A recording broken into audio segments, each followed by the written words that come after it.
Okay, trying this again now. Gonna do what I was doing last time, which is just showing off Oona, Queen of the Fae, and Tevesh Szat. And not super impressed with either of them. I definitely like Oona more. So I'll show you some decks I've been running with them. See if we can do something more fun with either of them. So I'll start with Tevesh since it's pretty much the last guy I was using before. So here is my first deck that just kind of takes advantage of different things that happen when you destroy creatures. And the nice thing about his first ability is that you can destroy token creatures to take advantage of the benefits you get from using his first ability. If you don't know, destroy target creature. If you control that creature, convert 6 gems to black. So you just, any of those, like a bat token or a vampire token, you can just destroy one of those and get that 6 gem conversion. Kind of cool. It's definitely the one I use the most. And I'll show you how it goes. Okay, Secluded Glen is fine. Convert to blue and black. Okay, Satoru. Oh, this isn't the right deck. Oh, well. I'll show you this one too. This one's still a work in progress, so it might not be the best anyway.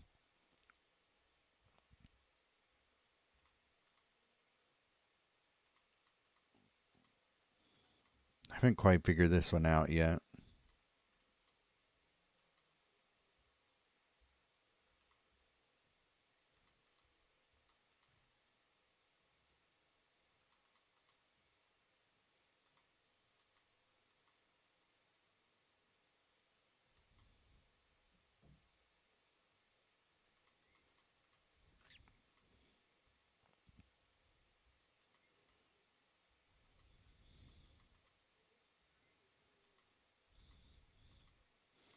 All right, Mindless Conscription is going to help because it's going to help us put cards back into our grave here, or into our hand, I should say.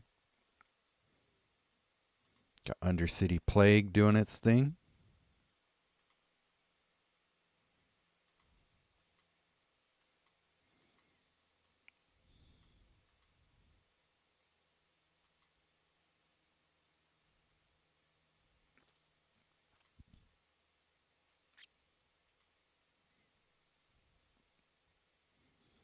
Good amount of mana there. All right, so Temet will help as well when we get all these zombies down. So I'm clearing my hand in order to get more mana when I create zombies with Mindless Conscription. And that's going to help with Temet there. So every zombie created draws a card, gains me mana, and it's pumping up Temet and my zombie stack. So pretty brutal once that gets going. Oh, that's annoying.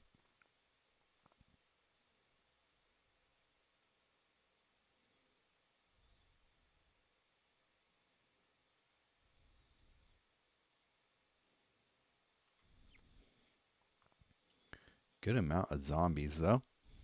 I guess we could use some loyalty on that. Why not? So, something's going on with this where creatures destroyed your turn gain 2 loyalty. This effect can trigger up 3 times turn. So, the third time this ability trigger this turn, convert 4 gems to black. And I think what it should be saying is if this is the third time this ability triggered this game or this match, because that's what it seems to actually be doing. So it should probably be worded that way, or they need to change it. So I don't actually know which one is the proper implementation of it.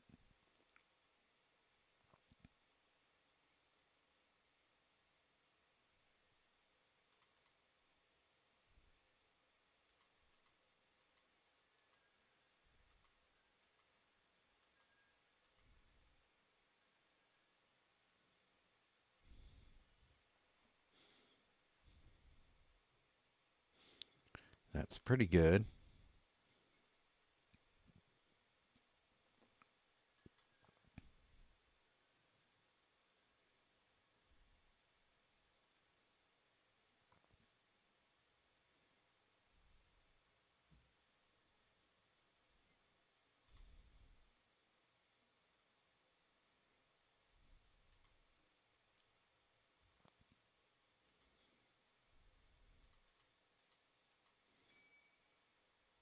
Nice.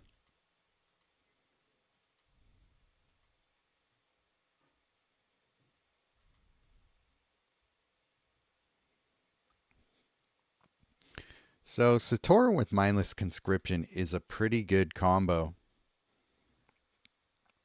It's not a really loopy combo, but I know some of you don't like to play loop decks anyway. So there you have it instead. But let's see the other deck first.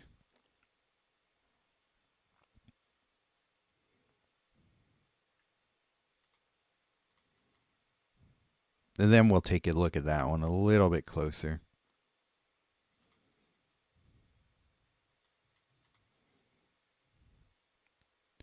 Here's the one I was supposed to use.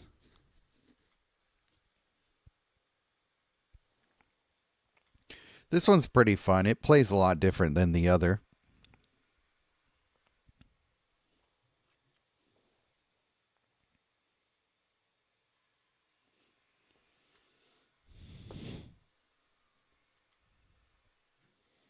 Okay, we'll get maybe our Liliana Vest down first.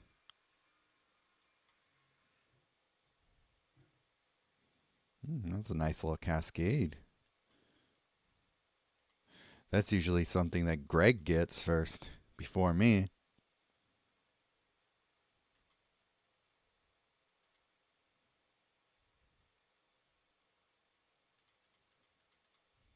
Guess he responded with his own cascade, but we'll take care of that.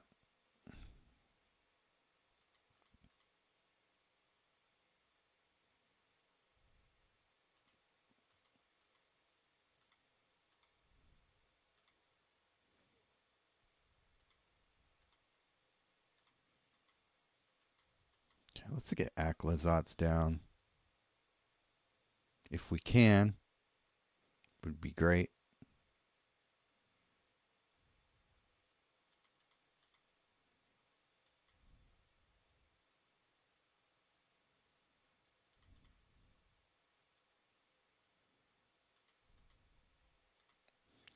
Okay. I'll wait till next turn so I can sacrifice my bats with the first ability. I'll like that more.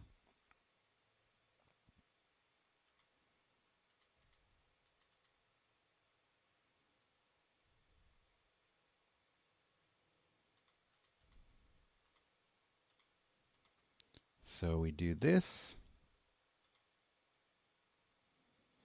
Convert those gems. And then continue on.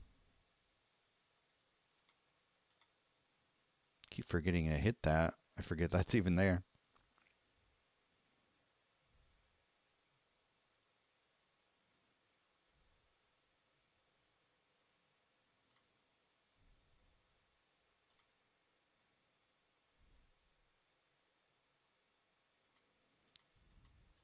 So I wonder if they're going to change how Umbral Mantle works. Because nothing on the card says that you should gain mana when you block. I'm glad it works that way for now because it makes it very OP. But there's nothing on the card that says it should work that way, so. Oh well. Like Goz says, If you don't want it to work that way, devs, don't make it do that. You got to fix that.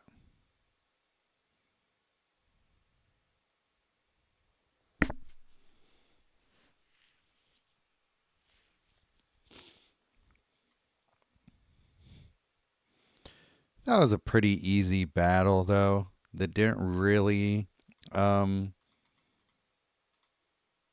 test my might here.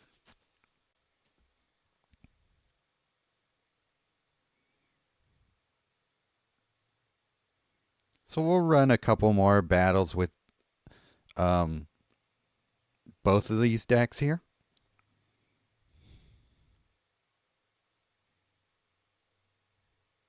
Maybe get a tougher opponent.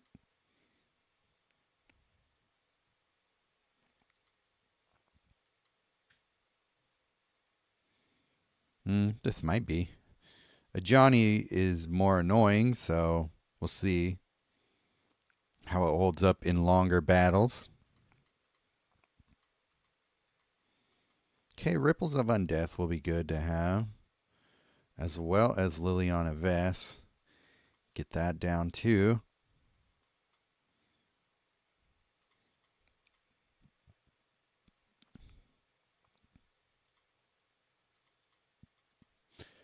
If you use Final Act, Vanguard stay on the board. They don't get wiped out. So maybe I'll try and hit that Final Act first. Okay, I can tell this is already going to be an annoying battle.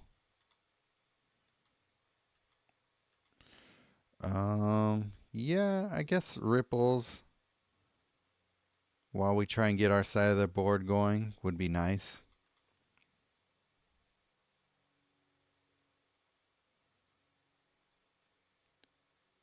I think if you're going to use his abilities, you really need some loyalty generation in your deck.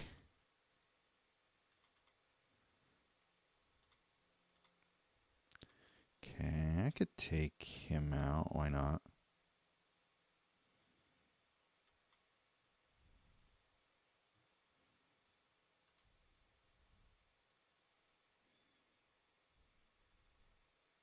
Missed a 5 match there.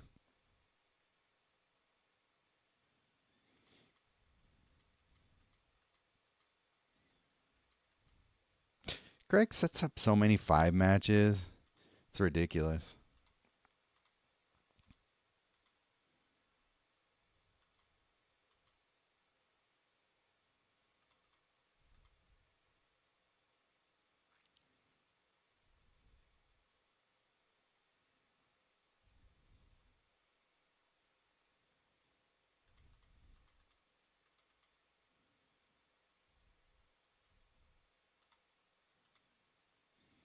The mana generation is definitely on his side. That's very annoying.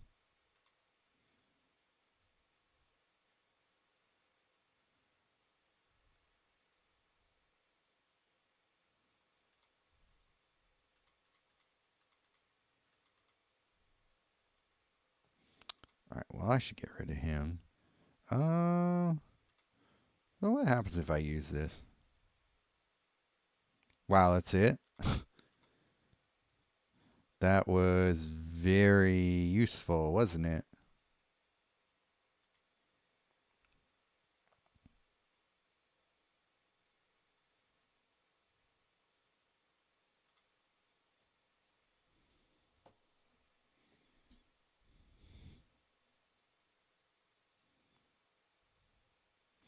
Thing you really got to worry about with a Johnny is that he can outpace just about every other Planeswalker with his abilities, his passive and everything.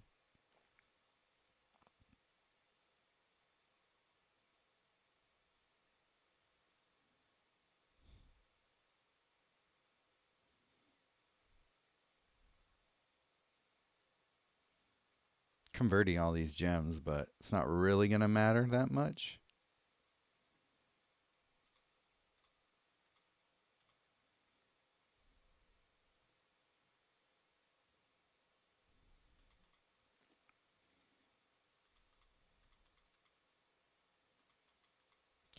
So, Illicit Masquerade. Let's destroy that creature.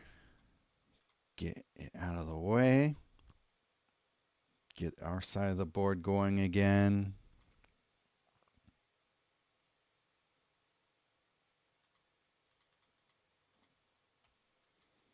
Save that final act for if we need it.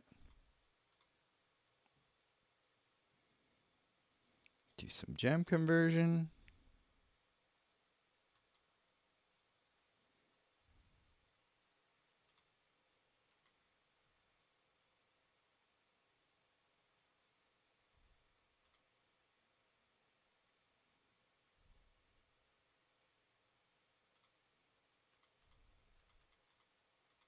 Okay, what's that?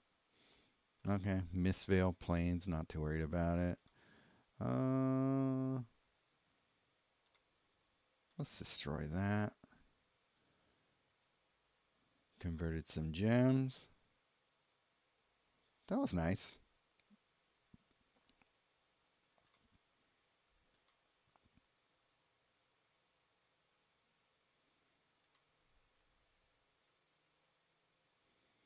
Momentum is starting to swing our way again.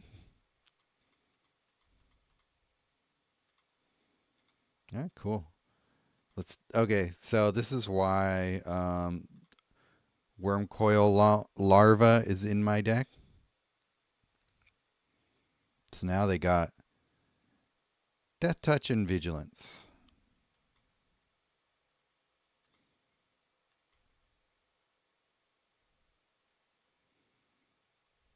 Which is pretty cool. And it's going to help us regain our life.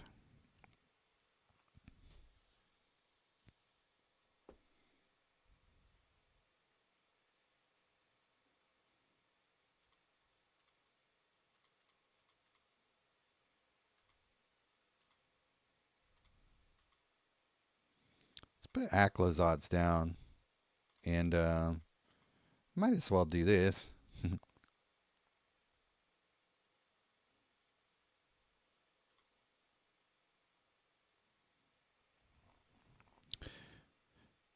Driving, so be more descriptive, please.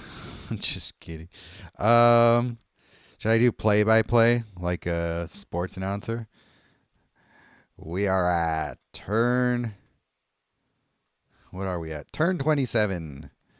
Tevesh Szat is his turn. He plays Aclazots from his hand.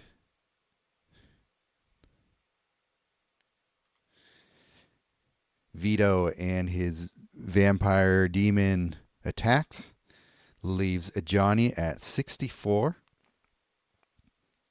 hit points. His human token has prevent damage, so I was not able to... Veto still blocked, but I did not take any damage from it. Okay, what's next? All right, we'll play that Tribute to Hunger. We'll save it, actually, because that's not going to take out that human. Human is kind of annoying.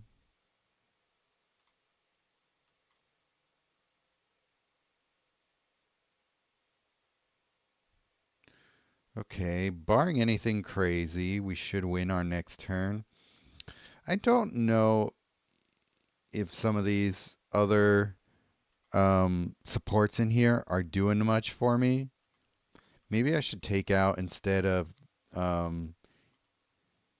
some of those, put in like Undercity Plague and maybe Corral of the Void.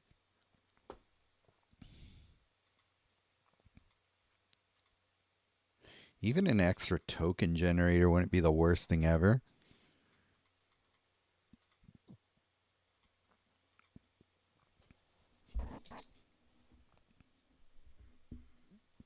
But what do I take out for?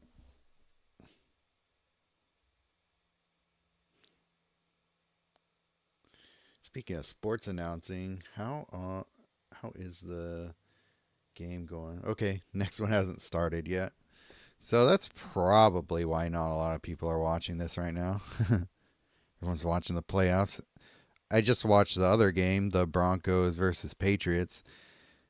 The snow games, they're cool, but they're usually pretty sloppy because you can't really make a lot of big throws and everything in the snow. Lots of missed kicks and all that. What was I looking for? Oh yeah, Undercity Plague, and maybe I'll play. Is it Corral of the? Is it Corral of the Void? Yes. Beginning of your turn, return the last creature support card from opponent's graveyard into play under your control. So it's kind of like a poor man's Breach the Multiverse, kind of.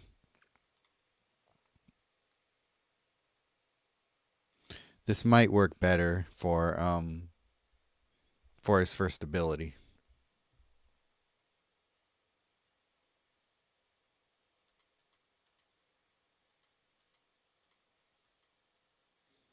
Okay, we got a final act. We'll save that. Get Aclazot's going. Decent Cascade to start. Not bad. Okay, we'll put the Corral of the Void. We'll save that for later because they probably won't have any creatures in their grave until I start hitting them with an Aclazot's. Okay, nice. Umbral Mantle. We like that.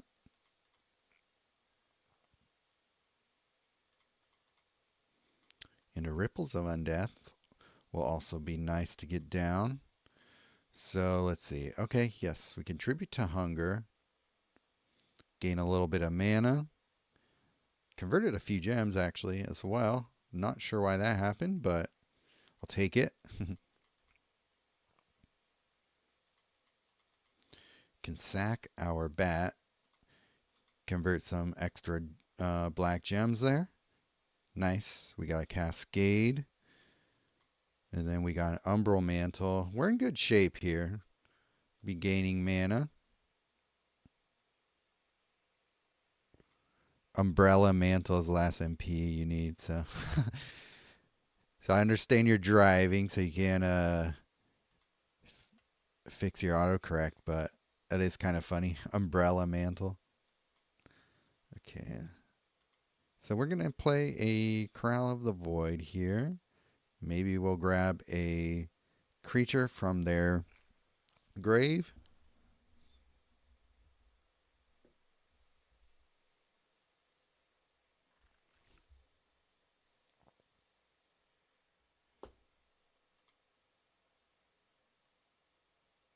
We did not this time.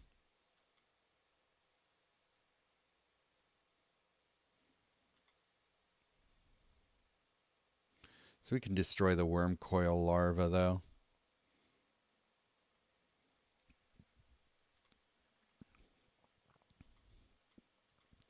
That would give Aclazot's Death Touch, and with the Umbral Mantle giving him Vigilance. If they are able to keep a creature in play, then they'll likely just bash into my Aclazots and die that way.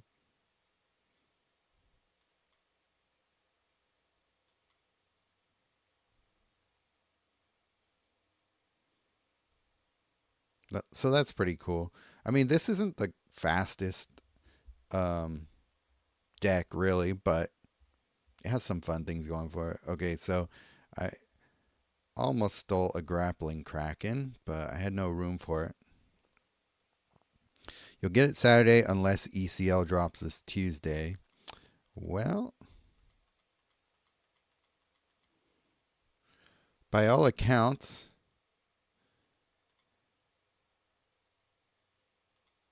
if Webcore is able to stick to their usual schedule, they've actually been pretty good at dropping things when they say they would. So oops, oh, shoot, I forgot I was playing a final act.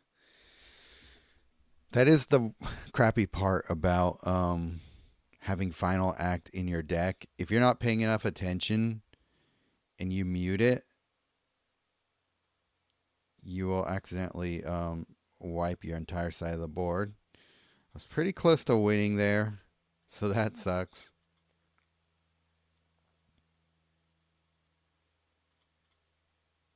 maybe I'll make a comeback quickly. I guess I could create some zombies just to have something on my side going.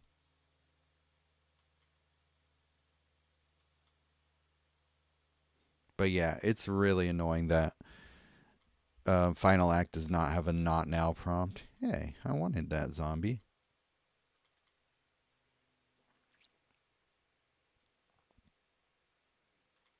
Oh, almost able to create another zombie stack.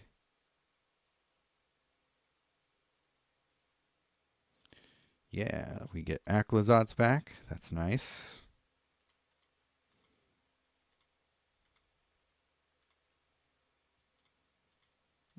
We'll just destroy you.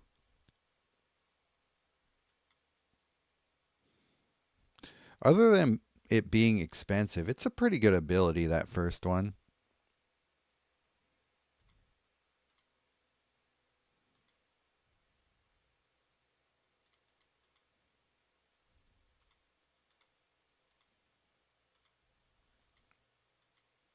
Okay, let's not play another Final Act there.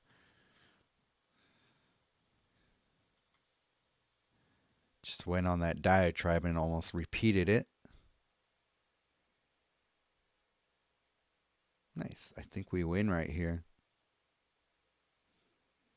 All right. Cool. So that one leans more into his abilities, what you can get from destroying your own creatures and stuff. I think probably the most fun way of running him is going to be Steal Yo Girl decks. So just taking creatures from your opponent's side and destroying them for fun and profit. You can you could do a Get Rog deck as well. That might be cool too. And so here's the other deck that's kind of not really leaning into his abilities. I just think it's a pretty solid mono black deck. So Mindless Conscription and Satoru is the main thing here. Temet really benefits from these three creatures, or these two cards in this deck. Dread Summons, I believe, creates zombie tokens. Why is the number of creatures in your graveyard up to 4? We could probably run something that's a more token creator that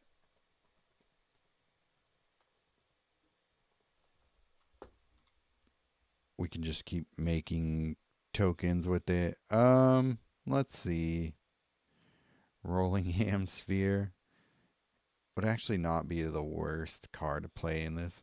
Bitter Blossom is cheap, creates tokens every turn, so that's also a good one. Corpse of the Lost. What sport?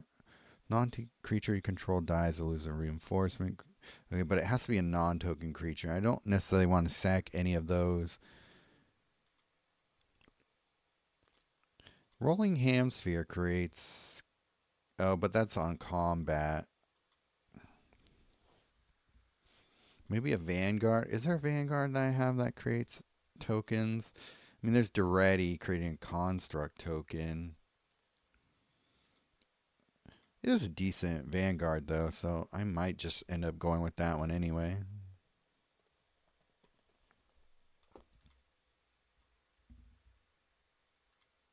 Oh, yeah, this guy creates a token. Destroy top 4 cards. Gain X mana, X number of insect cards. Zombies aren't insects, so that's not going to help us too much. Kaito, does he create? He creates a Shadow Clone token. First opposing creature gets stun counter 2. Creature you control. That one kind of sucks. 2 food tokens. Destroy all tokens you control. Don't want that. No. Bolas, we can steal creatures and maybe destroy them if we want. So, yeah, Bolas. Okay.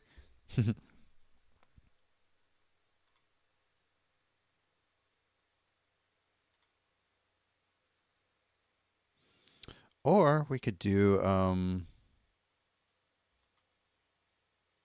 speaking of Bolas Vanguards,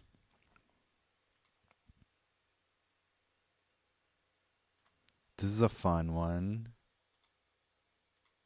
Here we go. Bolas the Deceiver. With our zombie stacks, this is actually going to be a cool card to use. Let's try it.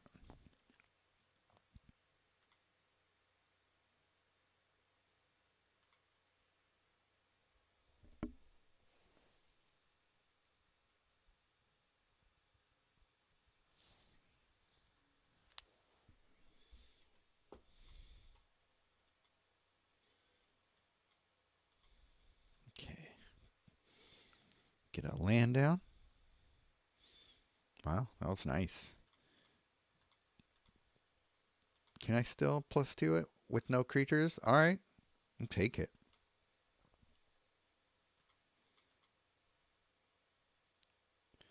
So I guess this deck is more leaning into a second ability, though I don't necessarily think of it that way. Oh, wow. Seahawks already scored a touchdown.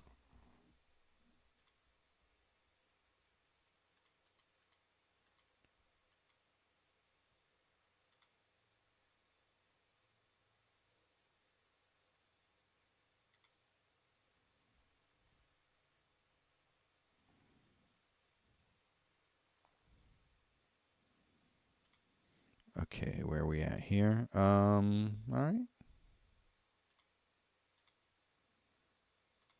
Destroy that.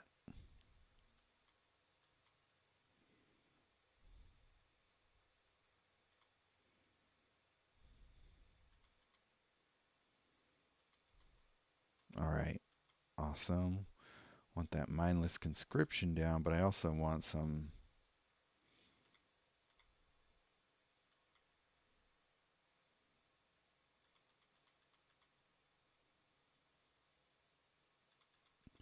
more mana ramp here. Okay, that's working fine. Okay, let's try and get Temet down. Yeah, maybe we'll do Temet first.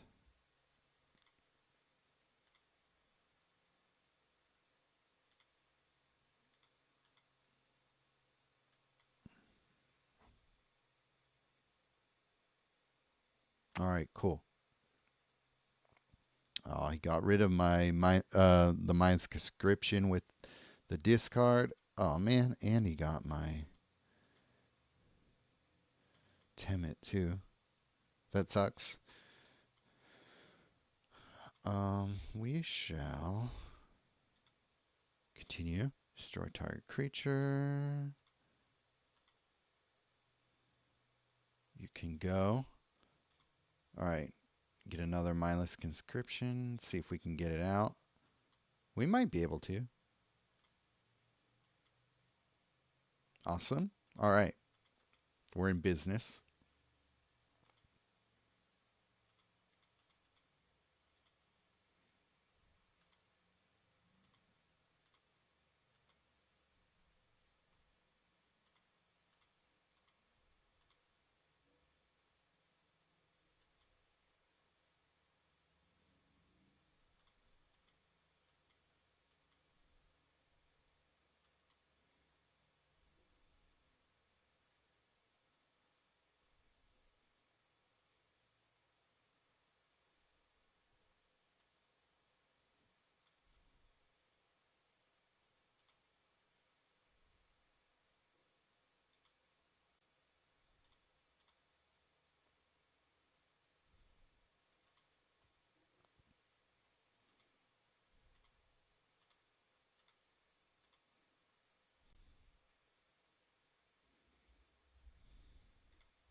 Okay, I should be able to win this turn. Is that Bolas? Yeah. Right on. That was a bit of an awkward battle because kept getting rid of everything that I wanted to play. Oops. Did not mean to do that.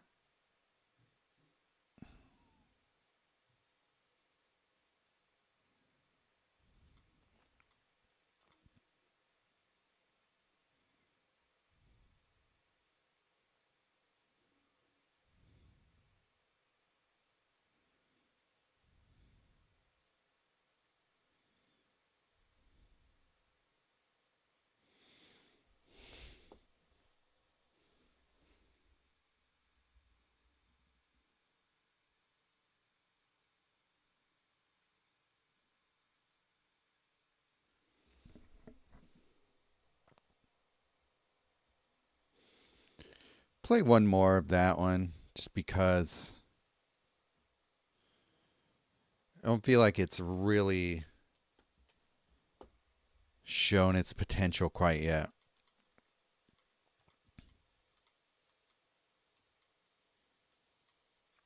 That was a decent battle, but it was slow.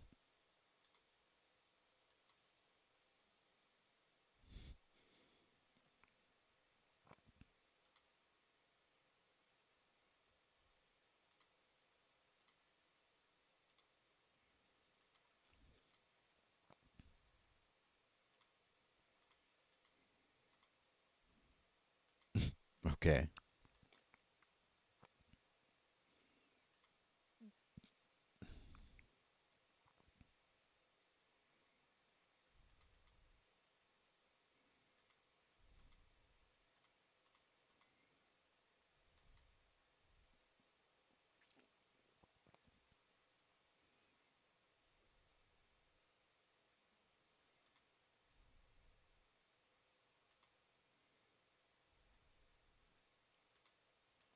All right. Satoru. I want to get Satoru down and then play my zombie creation second ability and get tons of mana that way and cards. All right. Perfect. Temet. Yeah, let's do this. All right, and a mindless conscription. Perfect.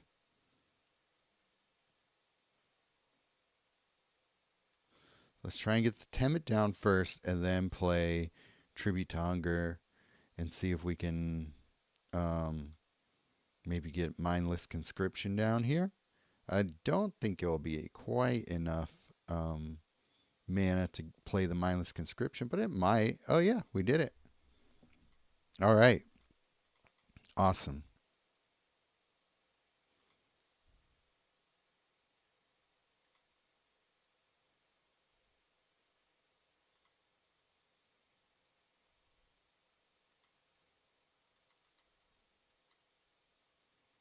Okay, and our Bolas Vanguard is down there too.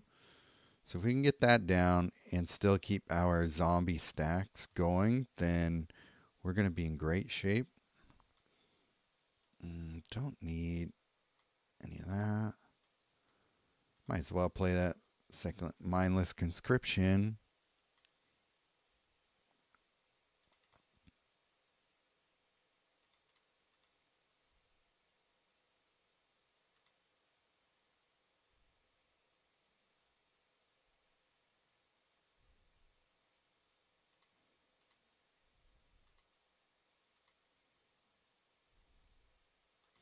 I forgot that they get Berserker.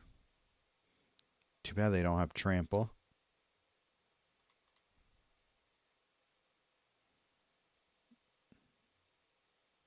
Okay, that's fine.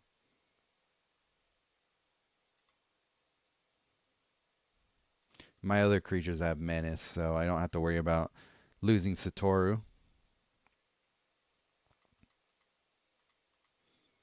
Okay, we got our Bolas Vanguard down, so we're just going to win right here. Watch.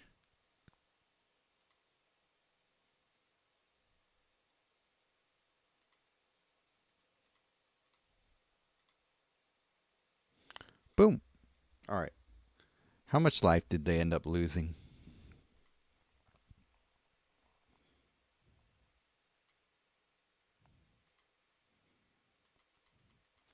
Just curious. 120 life from a +2 on a Vanguard. Pretty good.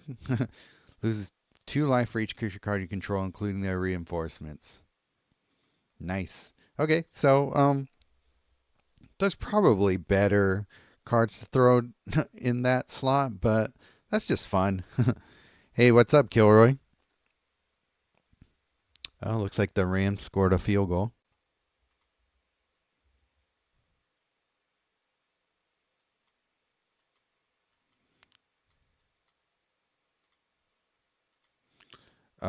We'll go play some Oona. I played Tevesh for about an hour or so might as well play Oona. Personally, I kind of like her. I don't think she's bad at all. That first ability is really cool. Um, you don't necessarily have to play her with fairies, but it really helps, especially if you have Oona Queen of the Fae, which is a really good yeah, just a really good fairy card. Not even because she's a fairy, it's just because her ability is really good. When you make a blue or black match by swap, exile the top 5 cards in your opponent's library, then create a fairy token for each color among cards in your opponent's exile. Gain mana equal to the number of cards in your opponent's exile. Yeah, I'm not a Pats fan, so. Actually, I'm not a fan of any of the teams left, so. Kind of not a Super Bowl I'm like super looking forward to. Though a Seahawks Pats rematch actually is kind of interesting sounding to me.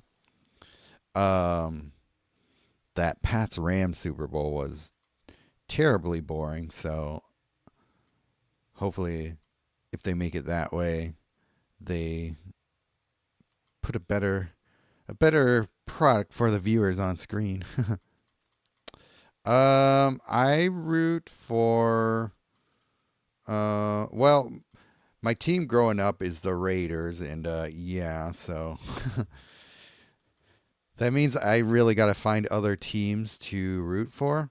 But I am a Bay Area guy, so I root for Bay Area teams. I wasn't a Niner fan growing up, but they become my other team to root for because, that's what everybody around here roots for. So hard not to.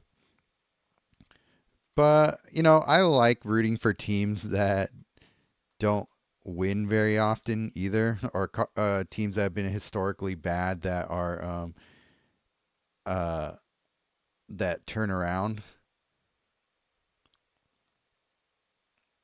Yeah, they made it to the Super Bowl, at least, and that thinking about that now, that's kind of crazy to think that we were ever any good.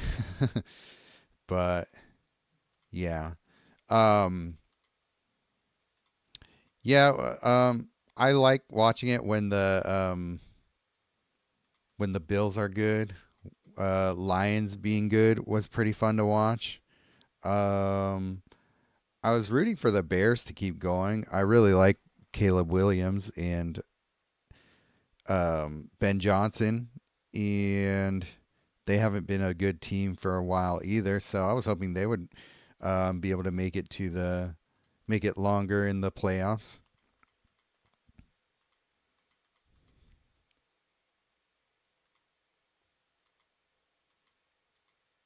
But yeah, if I'm not rooting for teams I grew up with, I kind of root for the underdogs.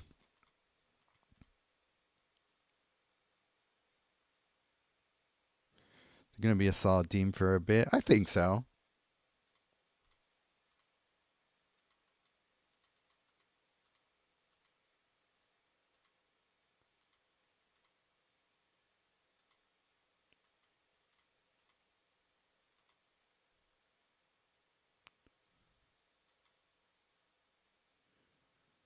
Hopeless Lions fan here. I think All they need to do is get a decent offensive coordinator, and I think they'll be right back because they have really solid group of players, I would say. A Bengals fan. My brother grew up and still is a Steeler fan. And I think it's because the Steelers were really good when he first started watching. Oh dang. Okay, he played what's it called on me. Honestly, I wasn't really paying that much attention to this battle, so um I probably made a lot of bad mistakes to lose that one. I didn't even I was not paying enough attention there. Let's try that again. Why did I bring that up? Oh yeah, that's what I was wondering. Like, did you grow up in or near Cincinnati, or were they just like the team to root for when you were growing up? I didn't pay any attention either. Good. There's probably nothing good happening there. Okay, let's get back into it. Oh, you are from Ohio originally. Okay, cool.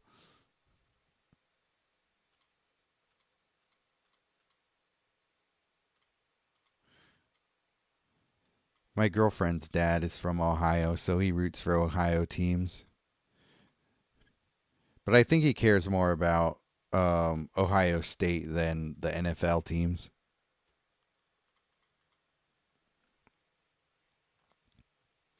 Okay, I should have probably played that final act. I just didn't realize I was that close to losing.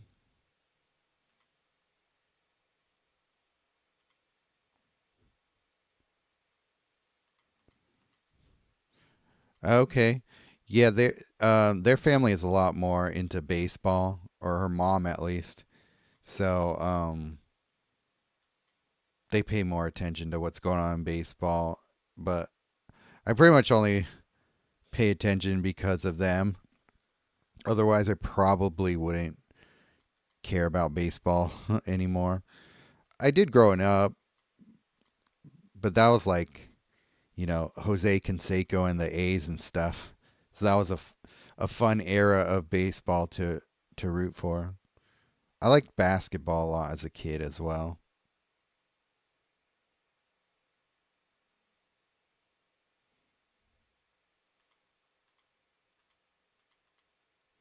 The Warriors with Chris Mullin and Tim Hardaway were a fun team. Yeah, I'm in the Bay Area.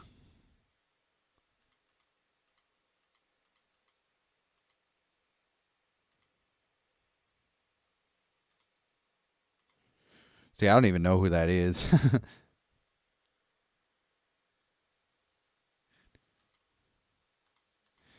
Okay, let's get going here.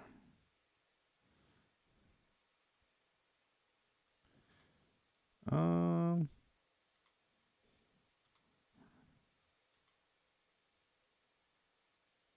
this deck might not have enough defense in it. I have what's it called? Final act in here, but it's pretty much a board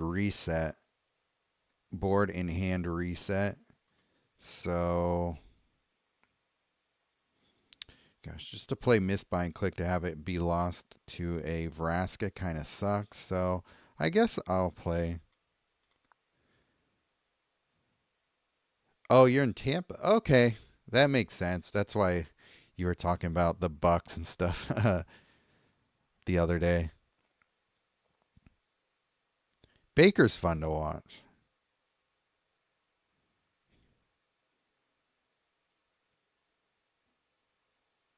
It sucks that he keeps losing all his good players every season.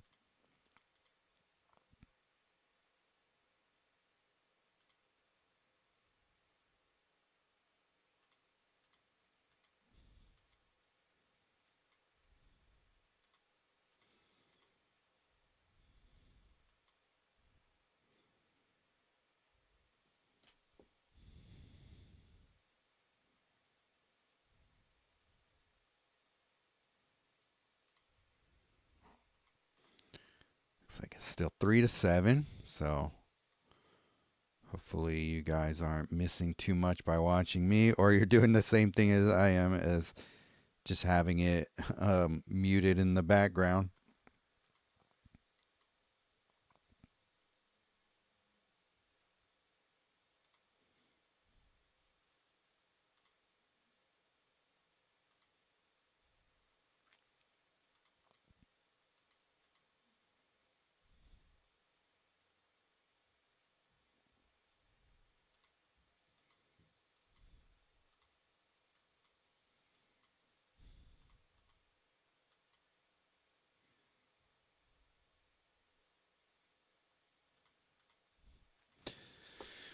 So I don't love Final Act as my main option for mass removal here, but I don't know what else I should play instead.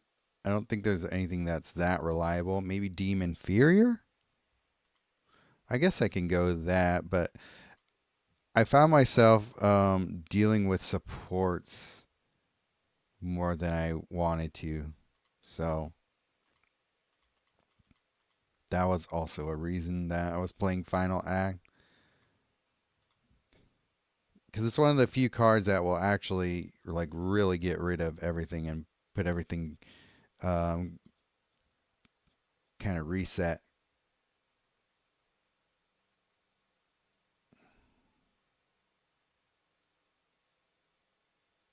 Tribute to Hunger, obviously great.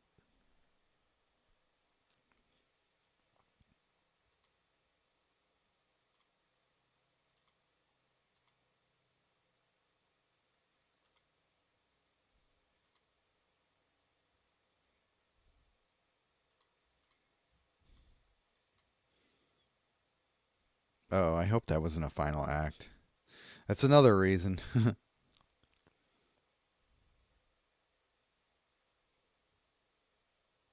To maybe not keep Final Act in here, but okay.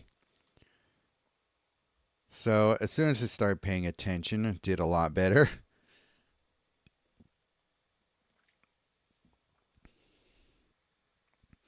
It's like Seahawks scored another field goal.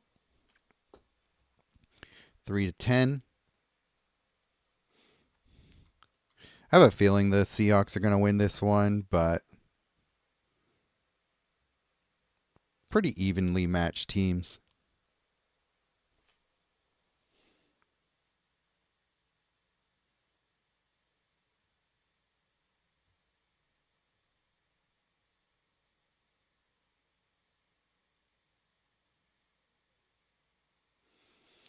I don't know. Do I have room in my deck for, or not deck, but any support slots to put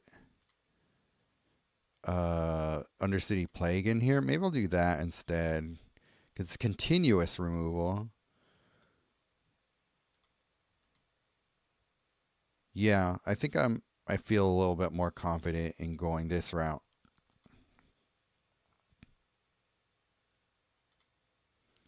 I don't have to worry about accidentally wiping everything off the board at inopportune moments, which happens more often than I care to admit with Final Act.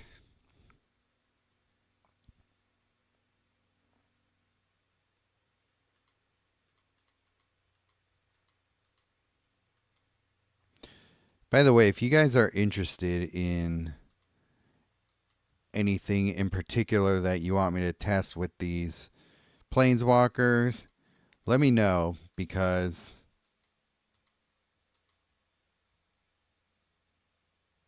I want this to be useful for you as well.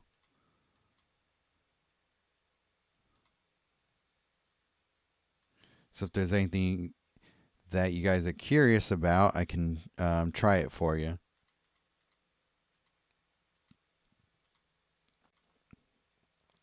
The memory seed tokens are actually pretty good. It's why I have a lot of draw.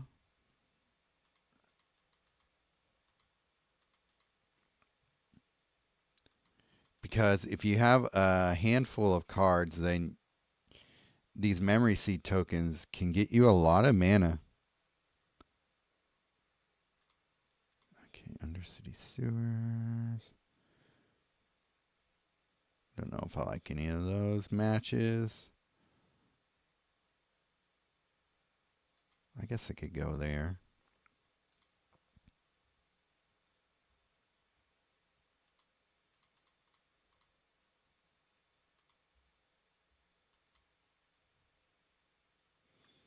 L1 is good for the Eerie mechanic. Oh, yeah. Because they're enchantments, right? Interesting. I didn't think of that.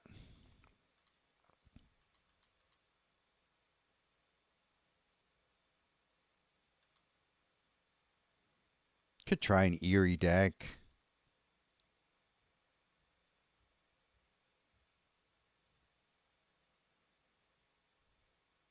Nice.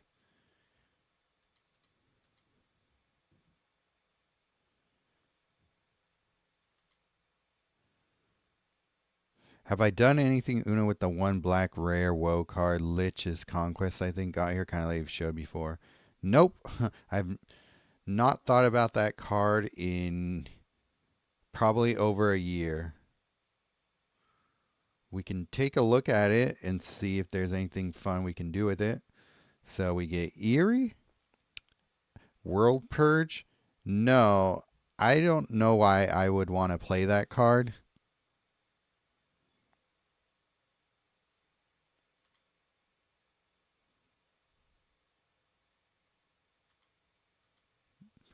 But if you have a good reason for me to try it, I am all ears.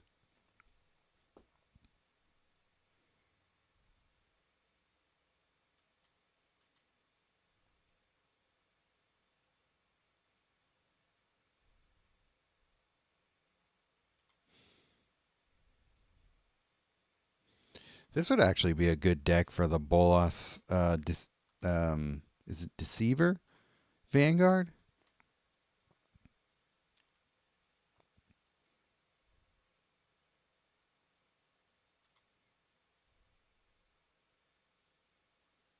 Because we're making a lot of tokens here.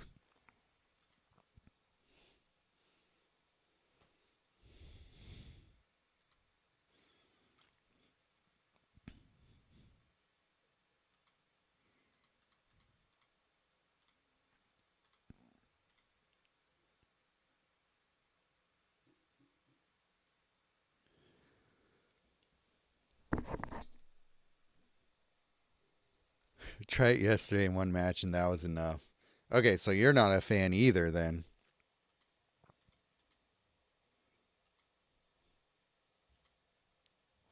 Right? Or are you like, that was enough? I am convinced that this is a great card. Or that was enough? I am convinced I don't have to use it anymore. So gain true extra swaps. Each player discards their hand, returns all creatures, vanguards, and non-land supports into play in their owner's hand. So I guess you can play it with a bunch of lands, maybe. Okay, so eerie creatures. We got the classic Fear of Sleep Paralysis. Oh, Entity Tracker could be good. Draw a card, gains 4 mana. Oh, that's actually good. If we're creating 5 of those memory tokens, then we're going to be triggering Eerie that many times. Destroy Eerie, destroy. Don't have a good reason for that. Eerie Surveil 2. Oh, but it only triggers once per turn. That would be great as well. Eerie Surveil.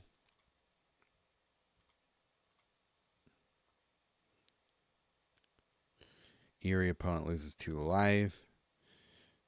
Create a gremlin.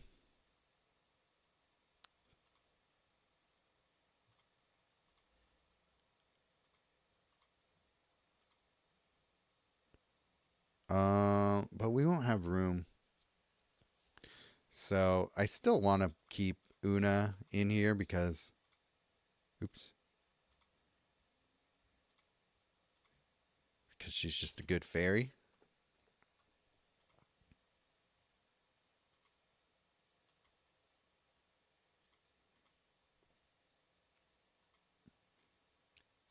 Then Eerie. Throw some everyone's favorite card.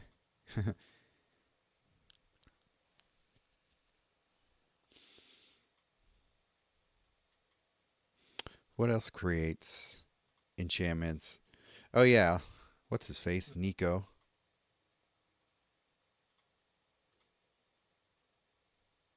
Do we do... I don't mind. Sometimes fourth creature we just need a creature in play, so do some mana ramping here. I guess I could try World Purge just to show you. And then what are we talking about? Oh yeah, this guy. Is it a spell or I think it's a spell. Lich Knight's Conquest, yes. Okay. Follow the Body's work? I don't know, because I'm not creating much as far as simple tokens go. There's nothing in here that's really creating any. So probably not.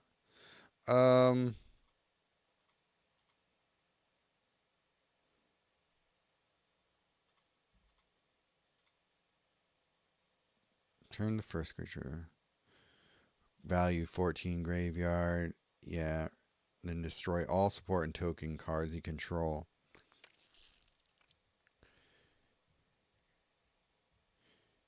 Okay, they're all, I mean, other than Nico, they're all under 14 mana, so that's fine. And then we need something like probably Tribute to Hunger or keep using Undercity Plague, why not?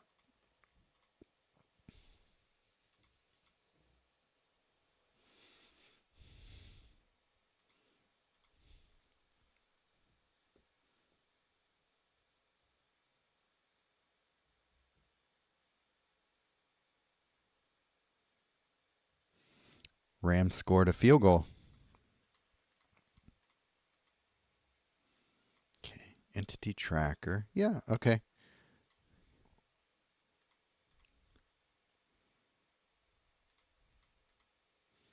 Mind Skinner. Okay, they're doing the old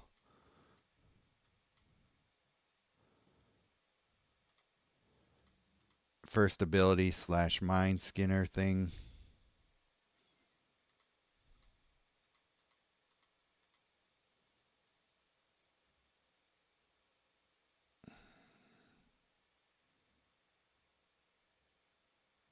Don't like where that ended up. So we'll see if we can make some other things happen here.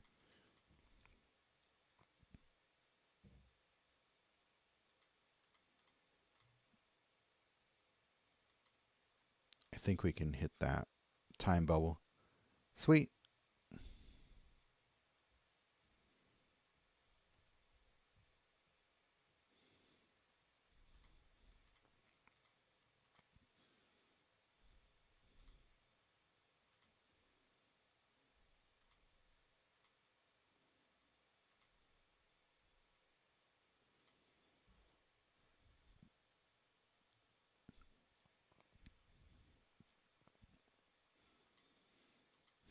Another Mind Skinner, huh?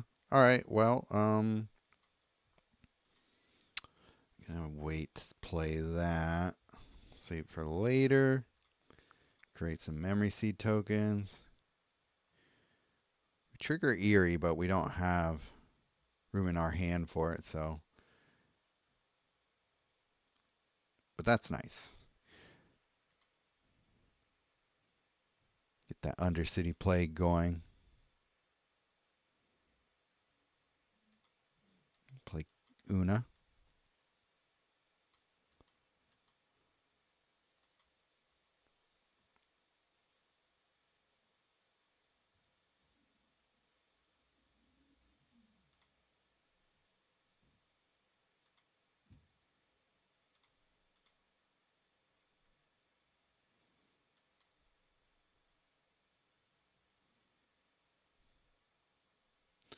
When you start popping a lot of those memory seed tokens, you really start to see your hand fill up. But I think Entity Tracker is a good creature for this Planeswalker because of all that synergy.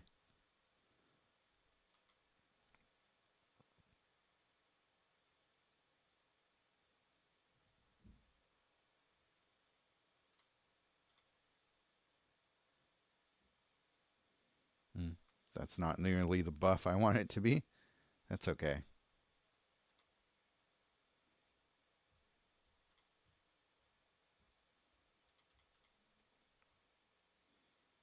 Oh.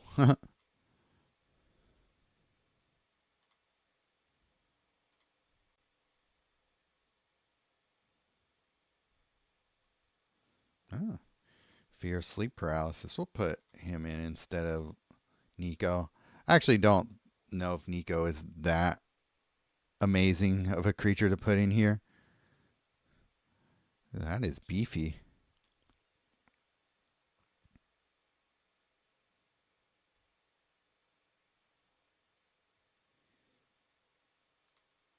Yeah, sure. Don't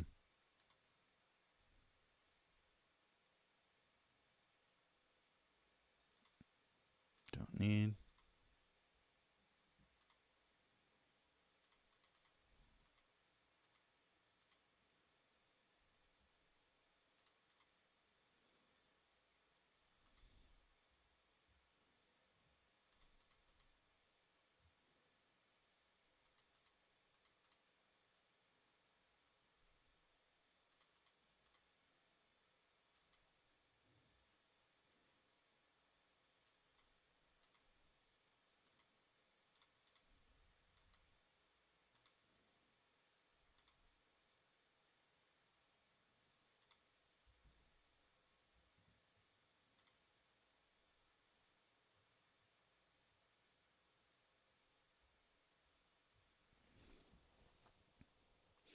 All right. Well, that was cool.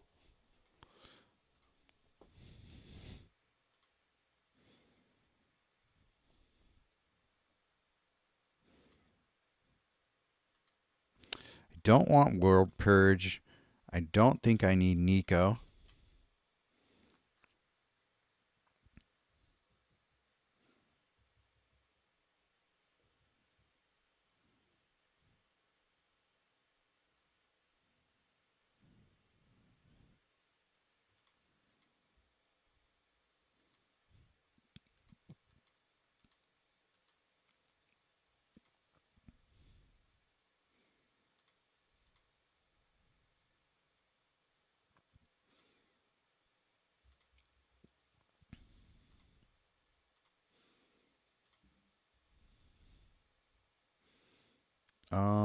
Okay, Tribute to Hunger.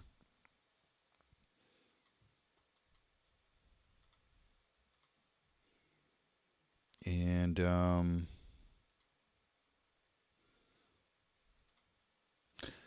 Follow the Buys might actually work well in this deck because I'm gonna be drawing cards. Um and that will also help with Lich Knight's Conquest. But I'm gonna be drawing cards, and if I can get enough creatures in the graveyard, then I actually will be putting extra mana into all those cards that I draw with the Entity Tracker. So, are they running Jumpstart again this week? Wow, interesting. I think I only need one or two more packs from that event. So,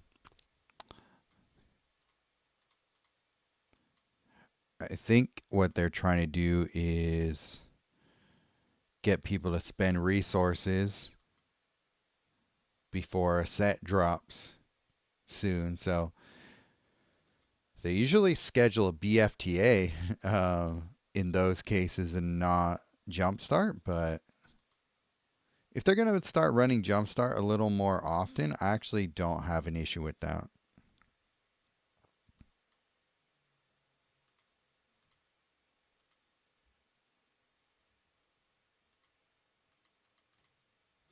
Though most of the time, I won't.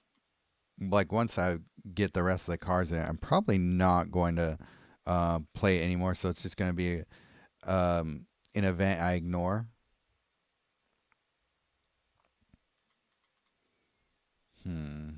Taking all of my blue matches here. Don't like that.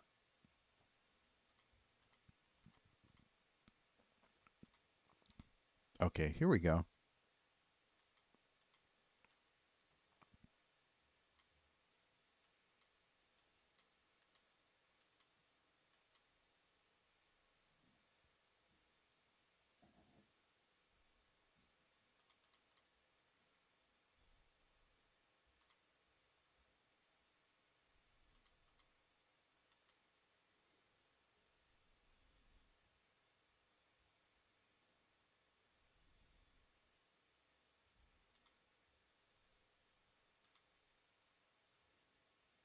Nice.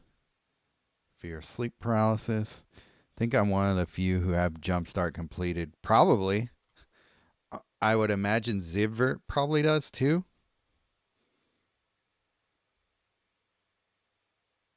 Nice. Yeah, that's why Undercity Plague is so good.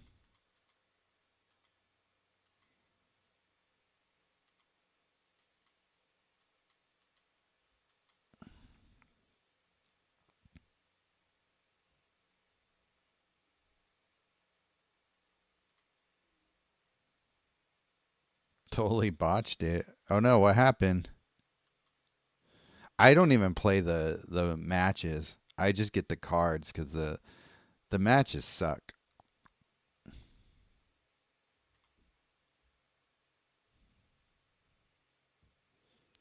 Think you need UP. Oh, everybody does. Oh wait, what's UP? I was thinking universal surveillance, but I don't think that's what you're. Is that what you're talking about? Okay, entity tracker. Good. Right. A little late, but it works. This is what I wanted to use that first ability for. Oh, Undercity Plate. Yeah. Got you. Of course.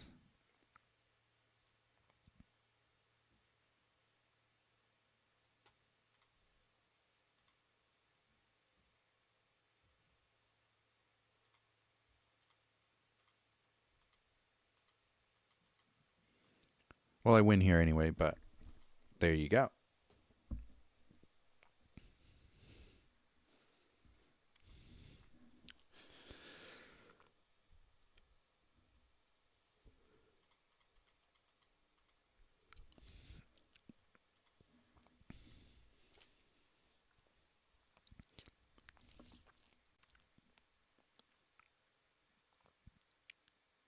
I think I want a little more gem conversion in this deck.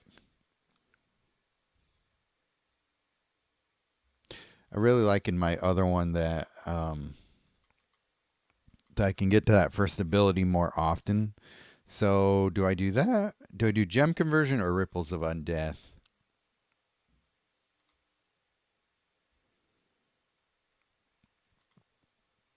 But what do we do instead? We'd have to take out like lock and load or something. Well, follow the bodies was kind of just there anyway. So I think we'll do ripples. Unless I find myself really starving for mana, then we could switch to a land. Oh shoot, it did that. It bugged out a bit, so I'll have to come back here. Restart.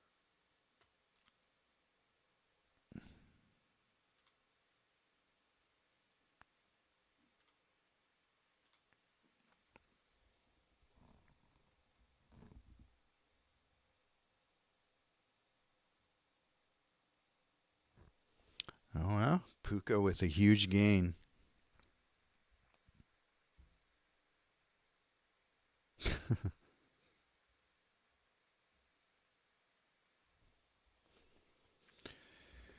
BFTA is on Friday. I have a feeling set drops this week. Okay, so let's plan for that then.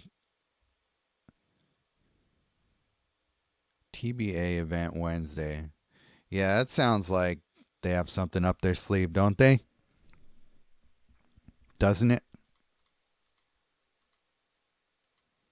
Oh, nice.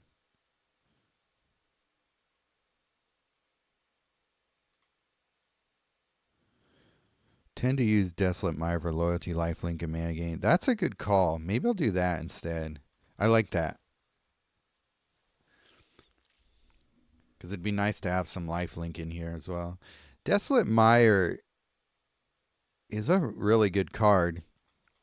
And it was one that I kind of overlooked for Demolition Field. But now that I barely ever use Demolition Field anymore,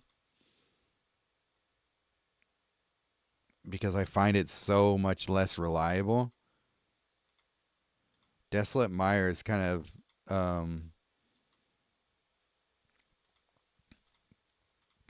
it's kind of made a comeback for me.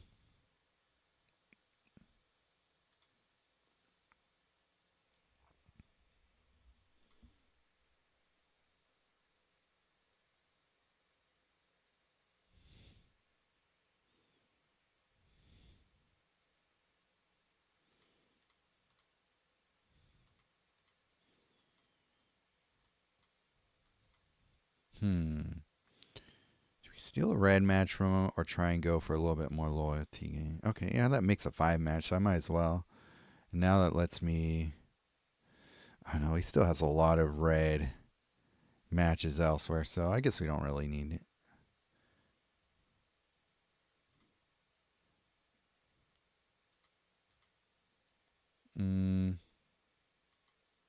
Shoot, I wish that ambiguity wasn't there, but I guess that's what we'll have to do.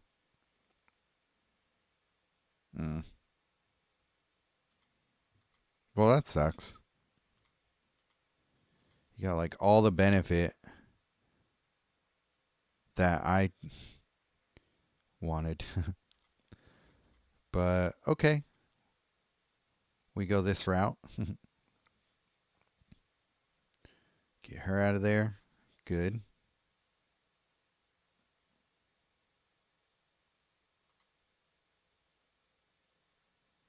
Dang it.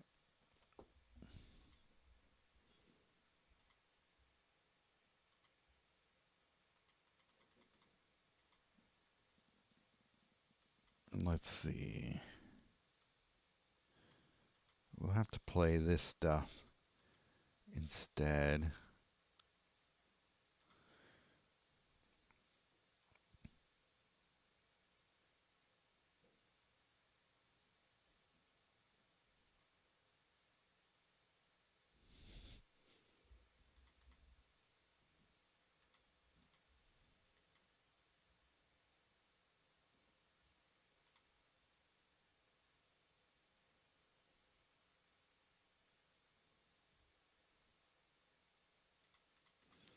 Yikes, this is rough.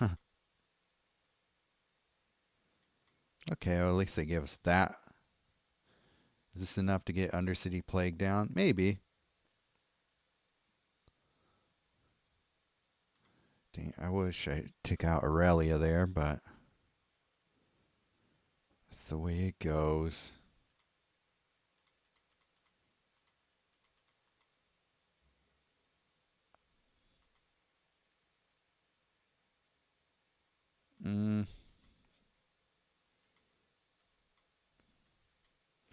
Playing any of these creatures is going to wipe them out, though. Okay, well, we do have an ambiguity. Reseed. Okay, that's a time bubble. Okay, that will help. And we get a 5 match, so that's good too.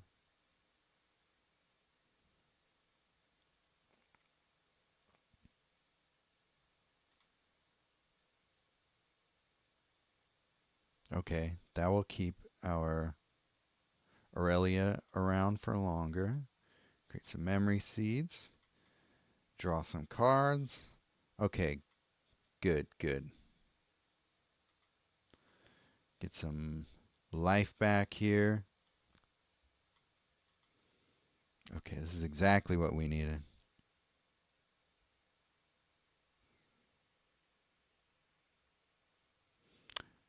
Oh, okay. Just rushed into it. Got a bad pack and Planeswalker. Well, Planeswalker is whatever. Nice. We are back at full life. It's more about the packs. You don't even have to worry about actually playing the matches to get the cards. And if you play through progression, you won't get most of your resources back anyway. And the playing those matches sucks to me.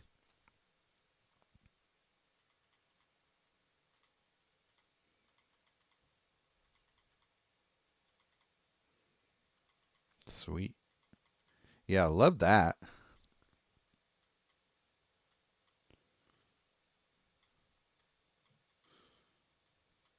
Love that you can just like refill your hand. Um Got anything going there? Not really.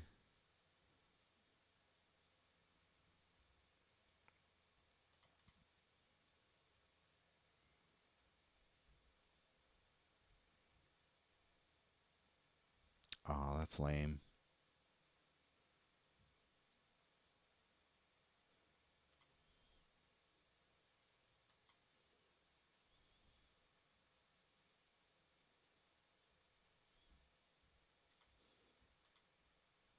Okay, cool. Yeah, sure, why not?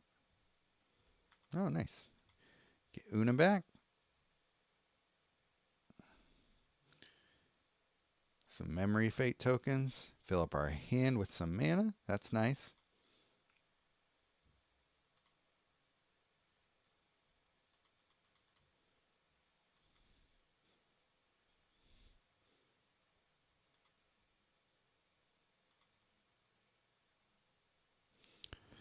All right, well, that's a decently fun deck.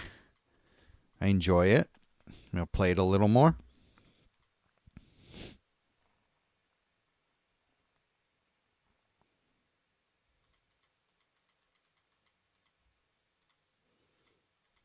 Oops, did not mean to do that. Oops.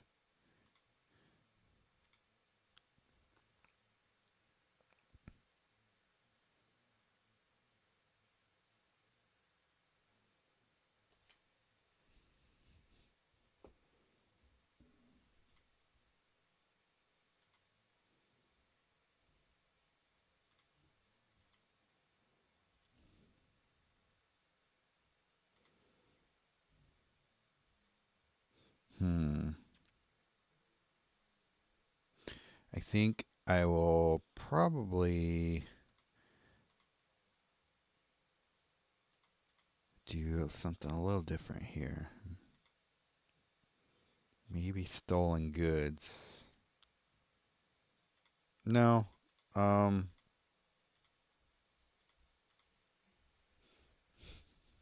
what am I trying to do here?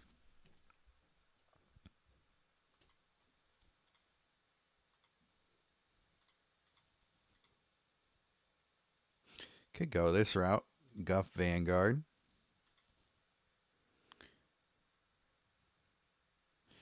It's a nice new enchantment that converts something enchantment, gains you lots of mana with ambiguity. Oh yeah, I just pulled that. Let's mess around with that. See how we like it instead of this Guff Vanguard. I think it was blue. Enchanted Evening. When a sport enters the board or activates gem is matched, and a random non-enchantment card gains the enchantment subtype. Beginning of your turn, gain mana equal to the enchantment cards in play. Interesting. Okay, yeah, this is actually going to be a good card in here. I think. Oh, wow, Rams took the lead. Looks like I think they scored a touchdown. I missed that.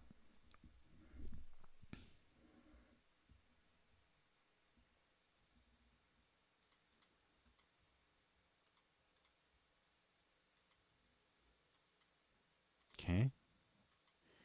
Activity tracker. Get that down.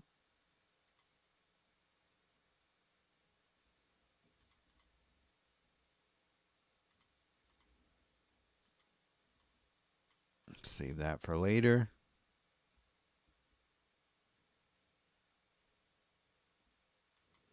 It also may turn your Oona fairies into enchantments to trigger more eerie. Interesting. I wonder if it would. Okay, don't need this one.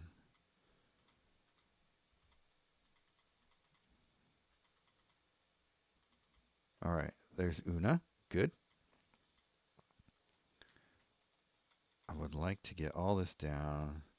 Save these for later.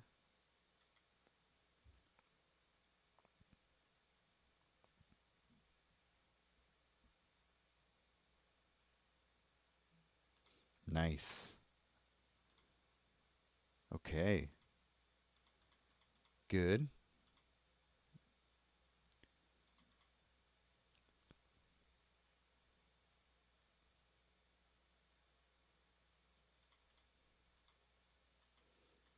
All right. We could play one of these because we're going to. Nah, I'll save it until I play another first ability.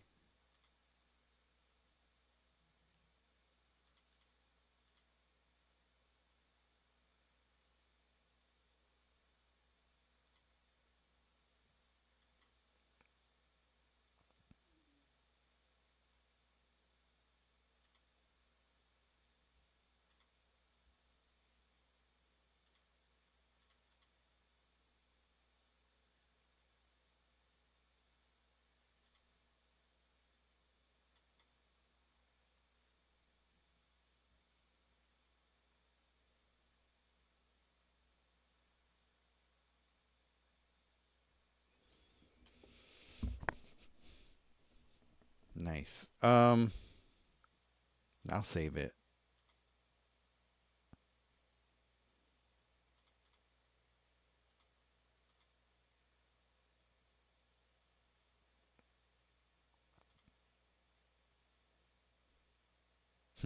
Awesome.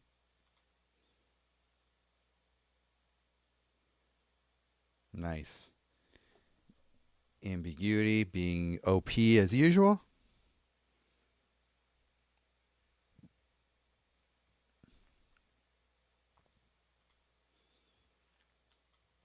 Okay, I'm all right with playing Lich Knight's Conquest now.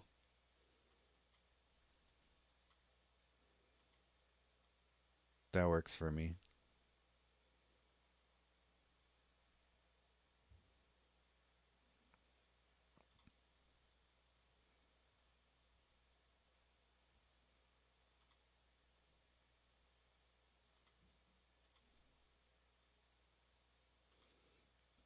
Did it even do anything?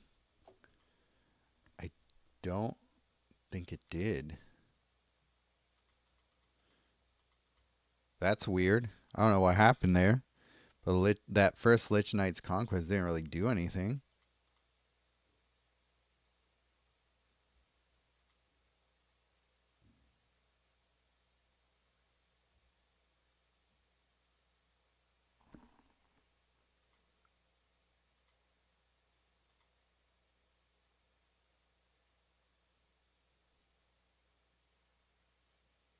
Maybe no creature in graveyard to reanimate. Oh, that's probably what it is. I think you're right.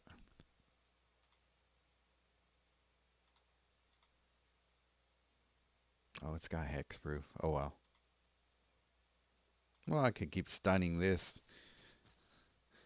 into oblivion.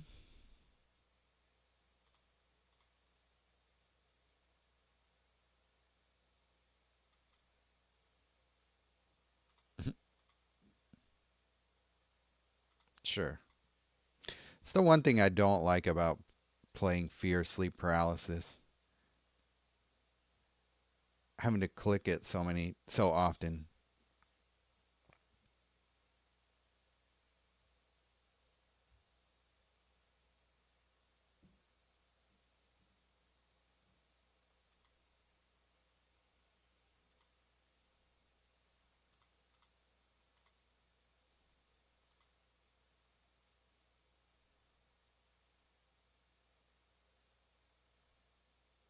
get our Undercity Plague going now, too. Helps. Okay, this time Lich Knight's Conquest should work.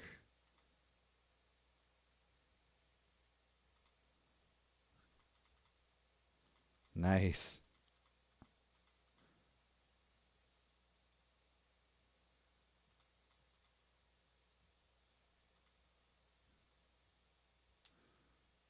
Yeah, that's really cool. I enjoy that.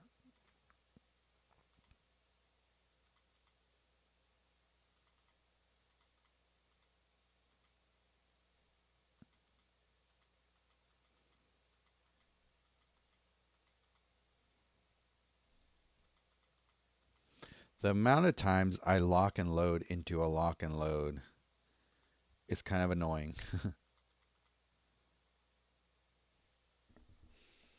Sweet. That was fun.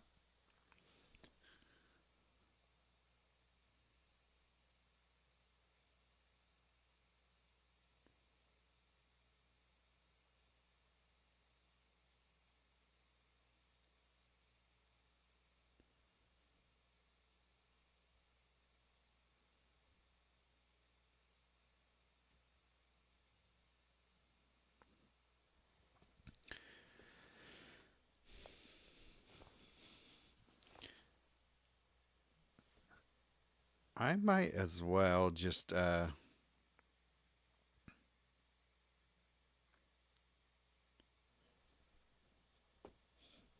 finish off Duets of Mana with that deck. Just because it's kind of fun. And I like playing fun decks in PvE events. It'll be interesting to see what happens with it. Well, they're running Seas a Day again. They haven't done that in a while. So, yeah, let's just play this deck and see how it holds up in different environments here.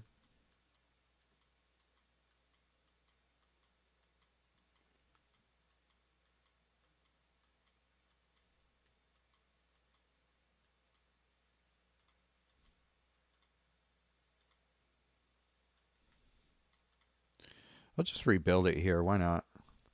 I actually like it. It's more fun to me than this deck anyway, so I might as well just rebuild it here.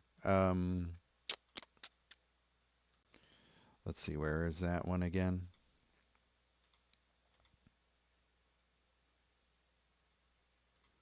You need BFTA. Have you just not been grinding them that much? I mean, I don't blame you if you haven't, but it seems like you've been getting good cards from older sets lately, but ones that I thought that you would have had a long time ago. Oops. Oona, Entity Tracker, and Fear Sleep Paralysis. 4K gold to convert. Dang.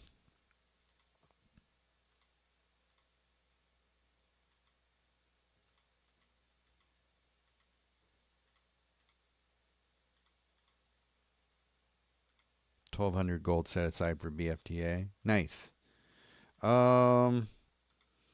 Yeah, I might have to just be a little bit budget conscious when it comes to how I'm gonna spend gold next week if we do in fact get that set. Where's Entity Tracker? Because gonna have to spend on packs, of course, and then BFTA, and if I want to play Jumpstart. So we'll see. I don't know.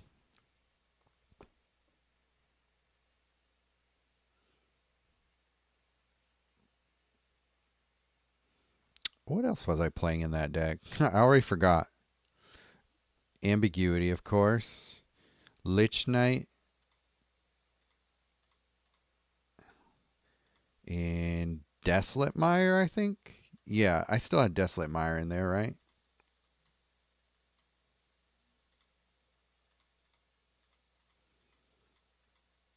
I believe I did. I bought no packs from the last set, and I'm only missing 5 rares. You have everything else in the set? Damn. Are you VIP, though?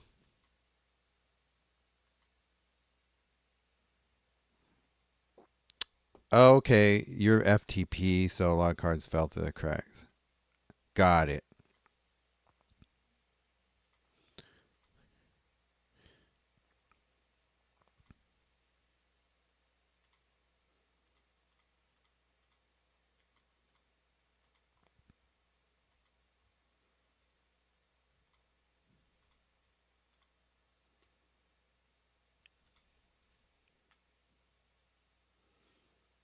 I think this is a deck. If I'm missing a card that I forgot, let me know.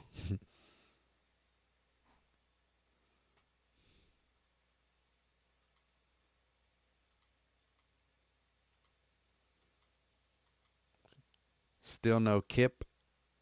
I got some weekly VIP for 3 weeks in a row, but that's it. Okay.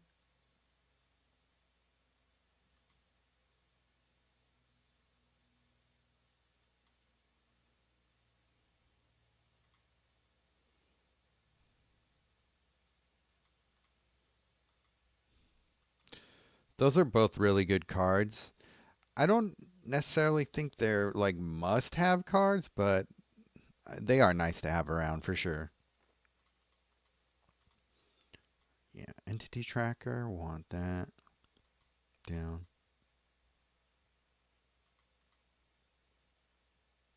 Oh, definitely.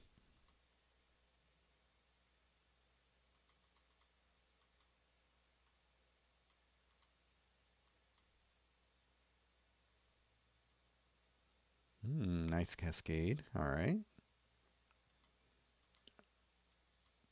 All right, here we go. Stun you.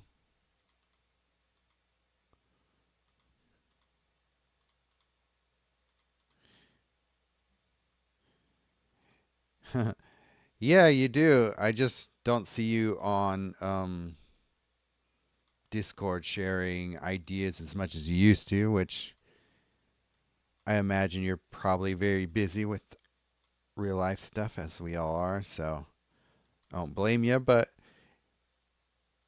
it's always great when you share.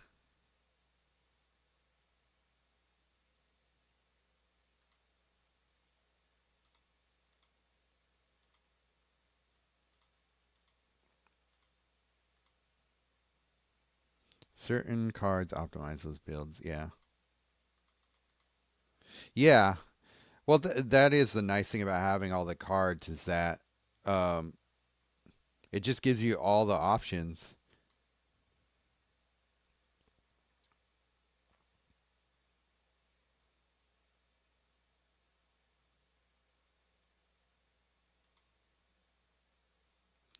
There are cards like Nico that you play them for a very specific reason.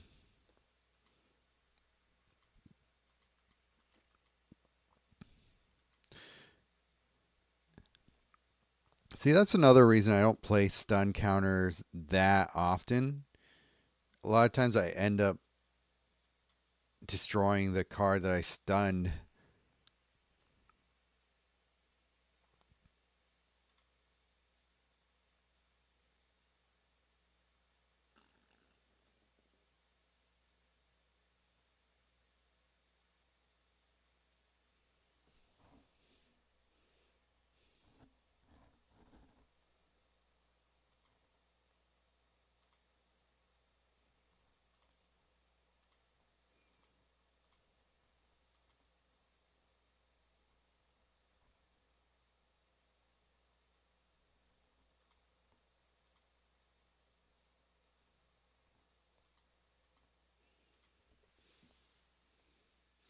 Yeah, and I really don't like to do that because a lot of things that destroy other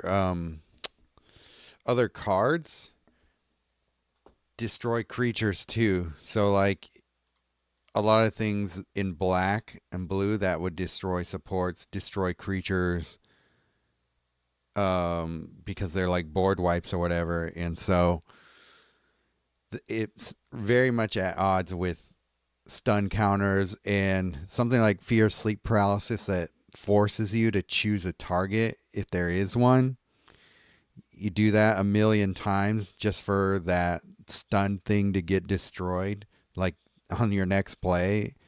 It just feels like a waste of time. Hey, what's up, Goz? It sucks that I missed your live last night, but I was out and about.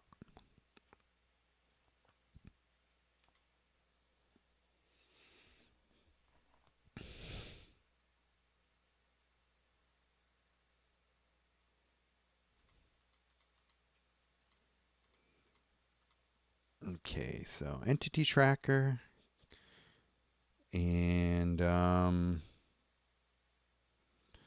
no good matches.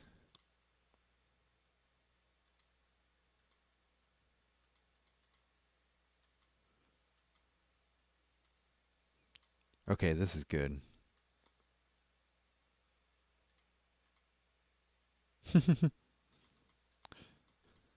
That's right. I was painting the town red, as they say.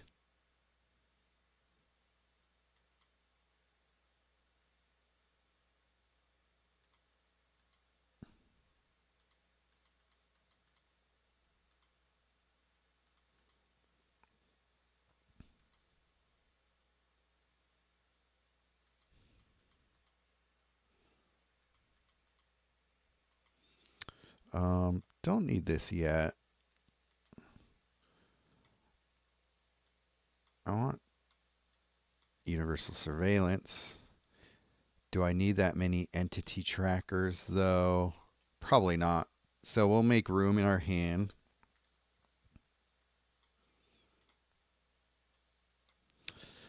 More than I expected to like them, to be honest. I actually think Oona is pretty good because her first ability is pretty good. Tevesh, you really have to get creative with him to do much, but he's not terrible, but there are such better options out there. Um, this is one of those times when you wish you had actual gem conversion in your deck. When you get into these slogs.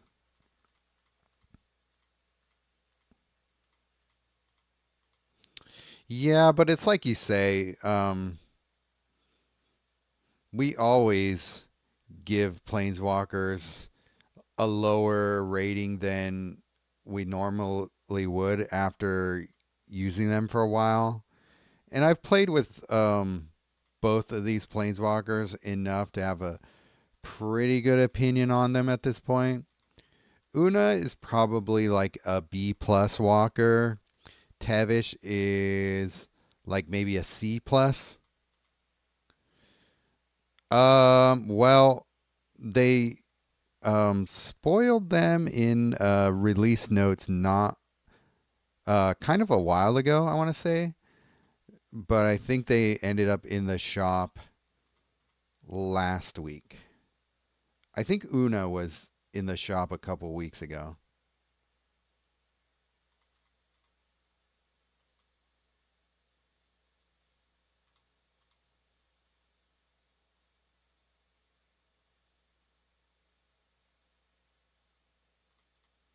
The thing with Tevesh is like, what does he do? What is he bringing to the table that's unique enough that we would care to play him over other black planeswalkers?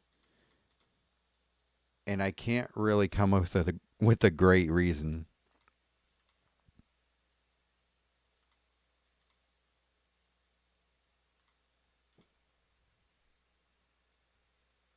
Oh well, Seahawks just scored a touchdown.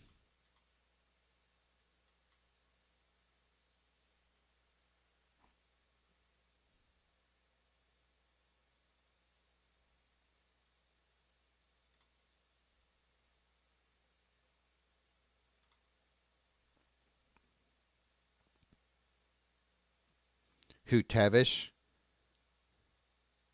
Yeah, pretty much anything B and below, I would have I would advise most people to skip. Um, I think B plus and up, I would say um, definitely worth considering. A plus and above are like you should have them. I like removal options in my planeswalkers. So is that are you saying that is a plus for Tevesh in your mind? Because his first ability is better than it reads because I think it was implemented um, better than they meant for it to be because it his passive and first ability seem to trigger more often than they should. So I guess that's one plus for him.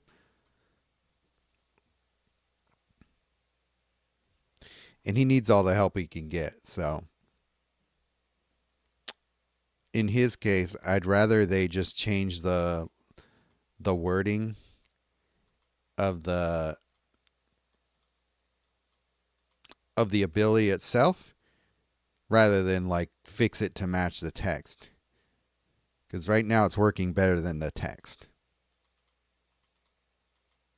Okay, there's fear, sleep paralysis. Nice. Good cascade. I mean, for coalition and competitive play. Right.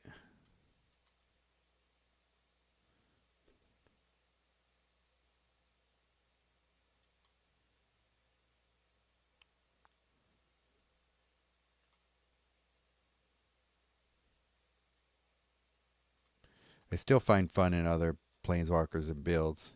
Yeah.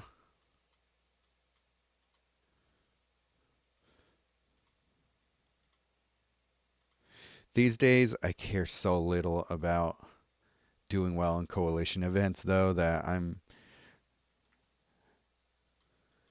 my focus in creating content these days is just really more about like what am I doing in the game that is fun for me.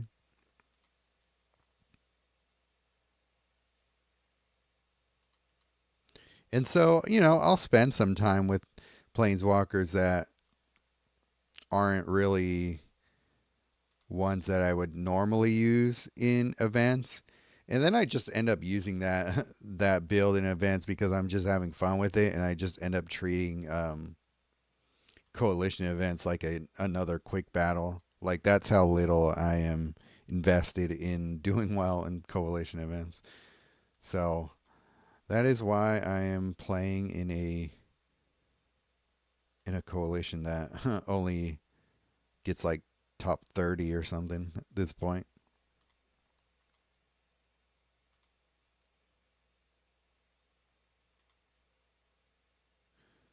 Because I'd rather just not put myself in a position where other people care a lot more than I do.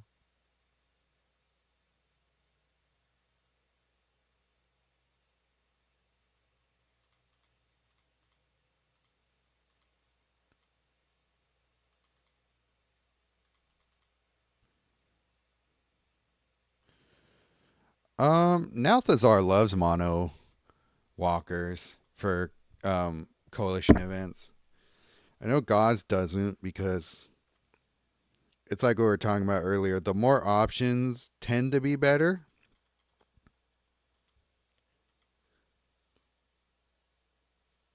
I probably use dual color planeswalkers more than even tricolor walkers in coalition events.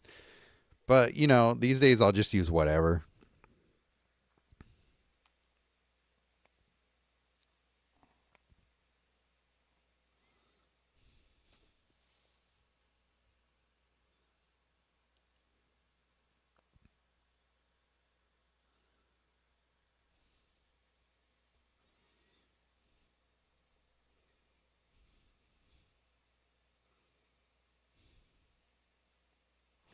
I get the argument for either one. Tricolors for more options, and mono walkers for um, easier builds when it comes to gaining mana and stuff. Obviously, you have to pick the right monocolor walkers. Don't pick just any crappy one.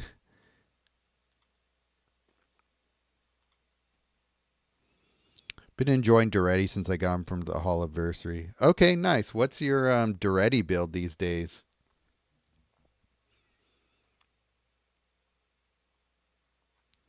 I play him here and there. I was really into him when I first got him, but it's been a while since I've tried to build for him. I think I might have something saved for him that I like. Check out what I got.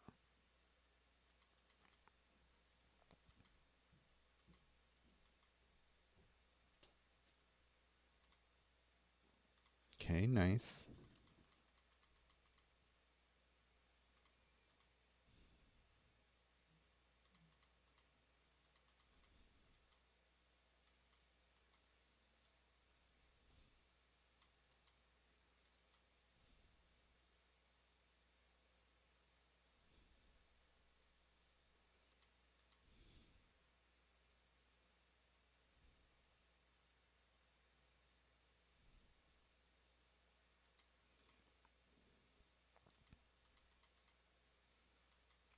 Okay. I think I will toss all these that don't need right now. Get some memory seeds. It is live, yeah.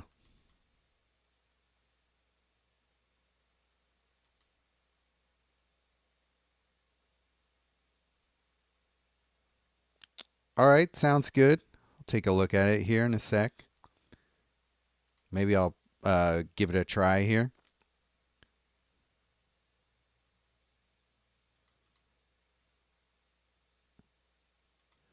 Okay, this is going to give me some mana even though it's a white match, so we'll do that. Okay. Next turn, I will stun these creatures. Out sledding with the kids, only get snow like once a year. Oh, we don't get snow here at all. So, we got to drive like 3 hours for snow.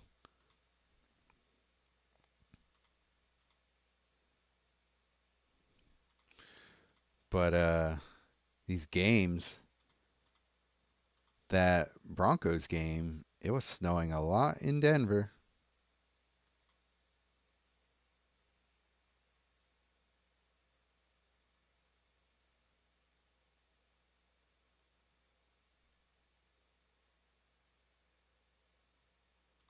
But sledding is fun, man. So, you didn't miss much.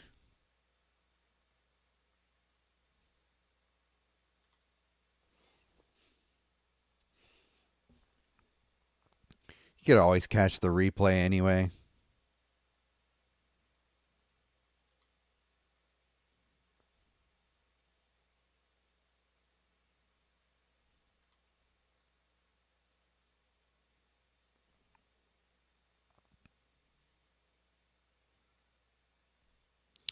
I think I do want to do Ripples of Undeath, actually, instead of Desolate Mire.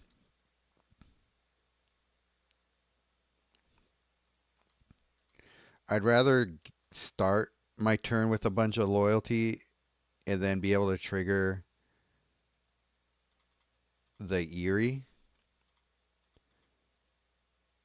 with the first ability and then get a handful of cards with mana in them rather than wait a turn after making a swap with the Desolate Mire.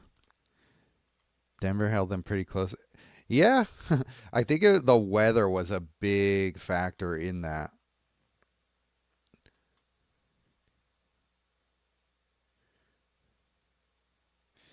Both sides were struggling to move the ball most of the game. And the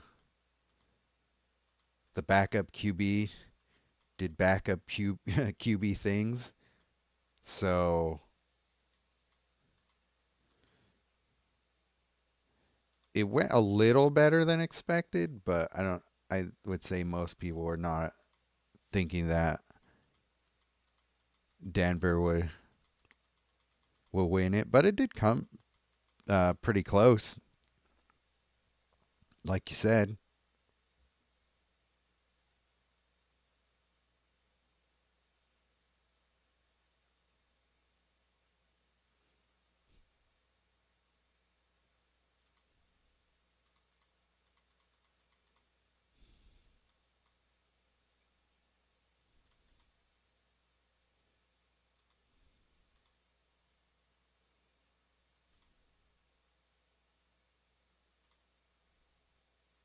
Nice.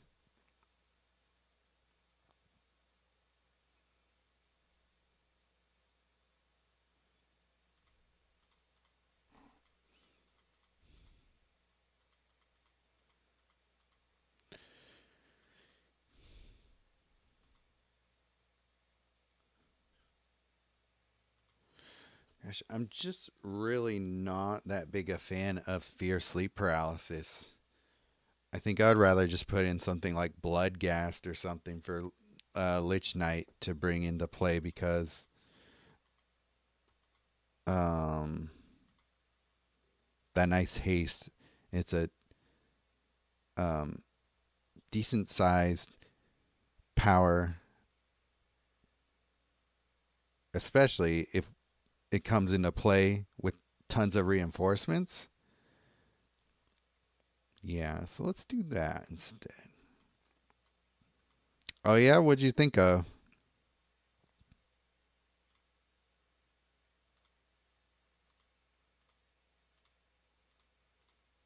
Bloodgast? Is from what uh set? I can't remember.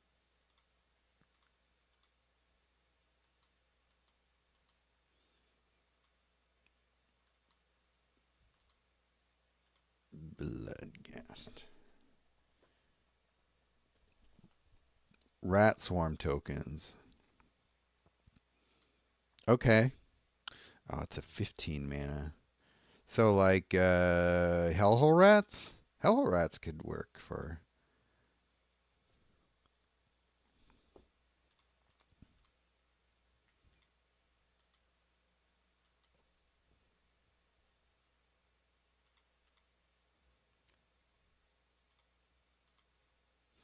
But then I gotta dedicate a lot of my deck to Rat Swarm token thing generators. I don't know if I really want to do that right now. So let me instead see what other sort of cards. Lord of Pain would be a pretty good one to bring in because it's got haste. Let's just see. Haste. What do we got?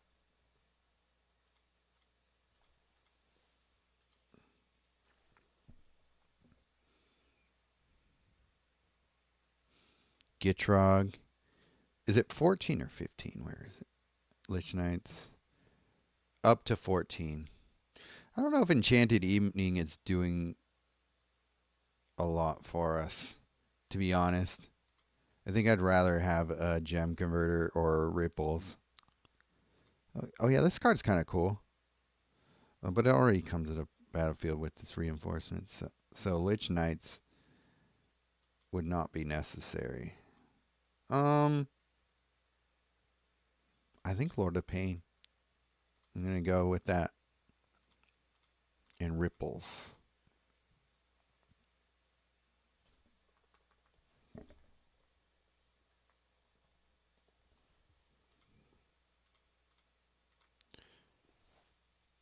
Cool.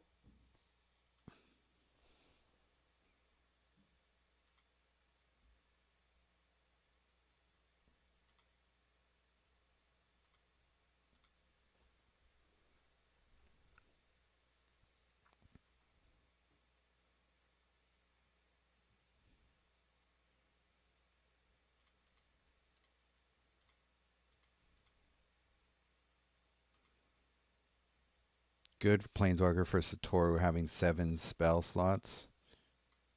Yeah, I don't disagree.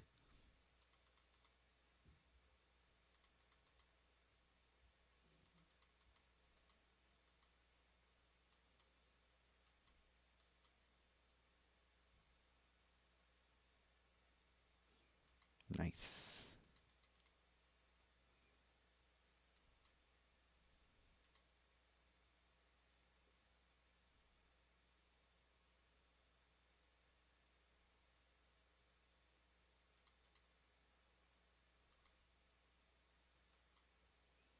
I don't have anything in my thing anyway, so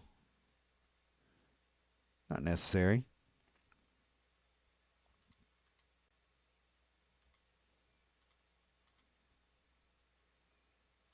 Yeah, exile all graveyards, don't want to do that.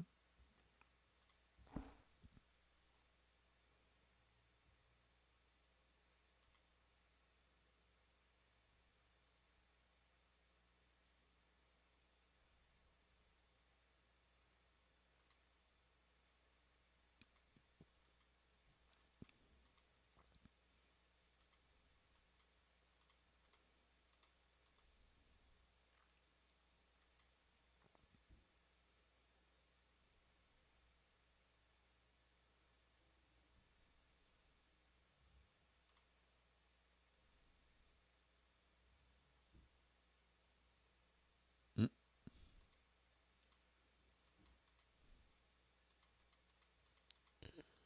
A load of good that did you.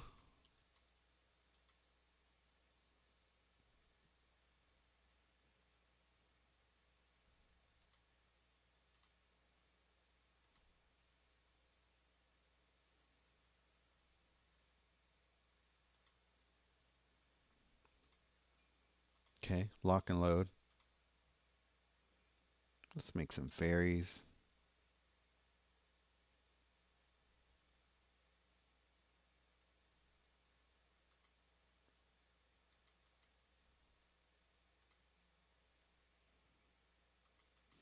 I don't know if I have any creatures in my graveyard, so it wouldn't make sense to play Lich Knight. Nope. Moving on.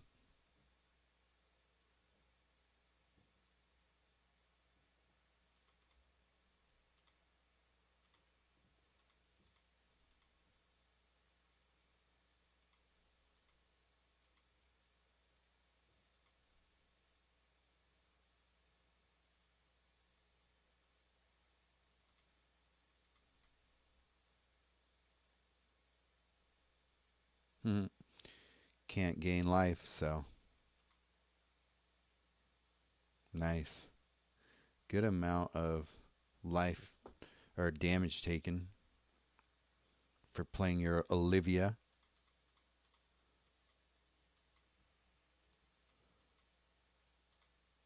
Okay, let's do this. There's a black match, so we'll get some mana.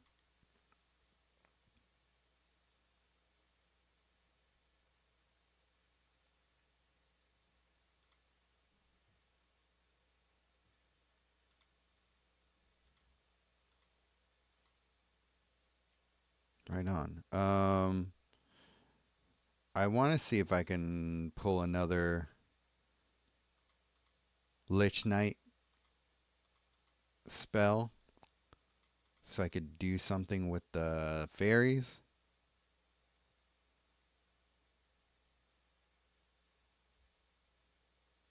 We'll see if that happens.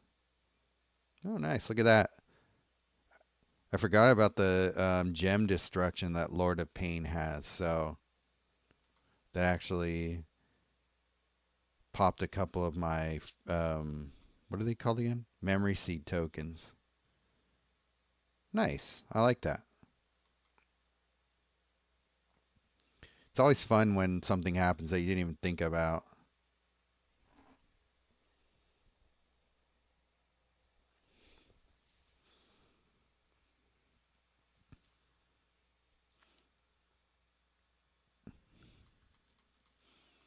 Okay, let's look at my Daretti deck real quick.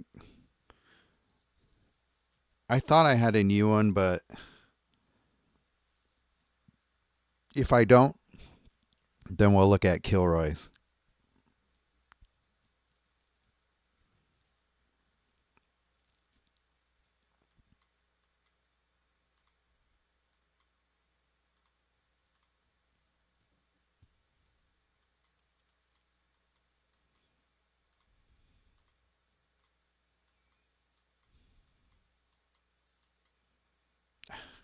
It's annoying.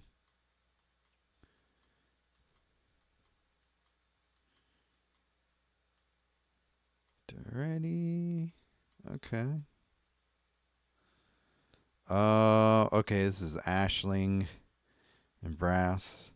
Okay. Sounds alright. I think this is my newest one, but this seems like a little bit older. Let's take a look at Killroy's here. All right. He's got some Gear Hulks.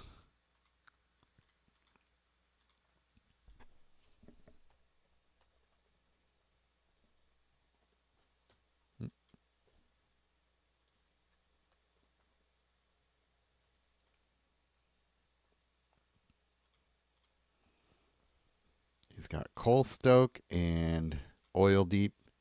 Let's do the fancy Oil Deep.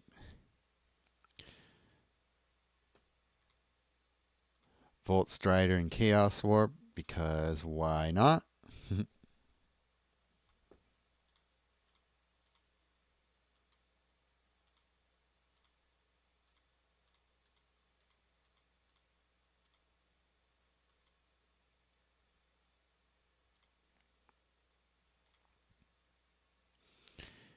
MT, Desolate Mire.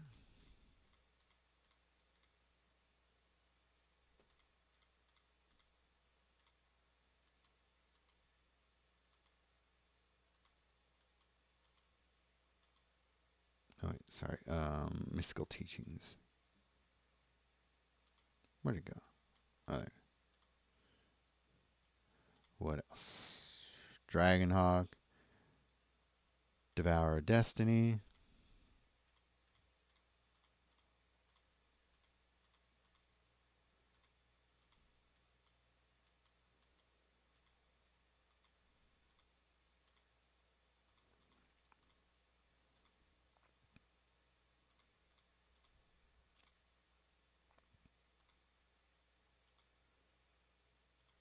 Chroma and Tribute. Okay.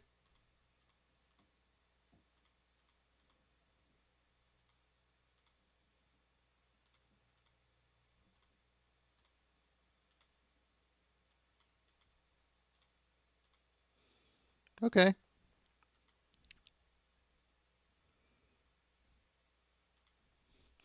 So it's not, super outside the box, but it does have some spiciness in it.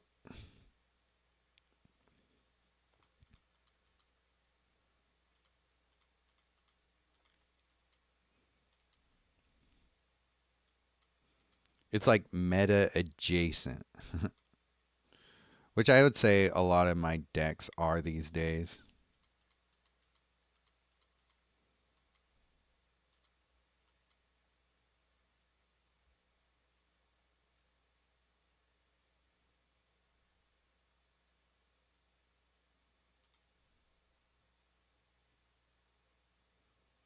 A deck like this is going to win most of the time. I could just tell.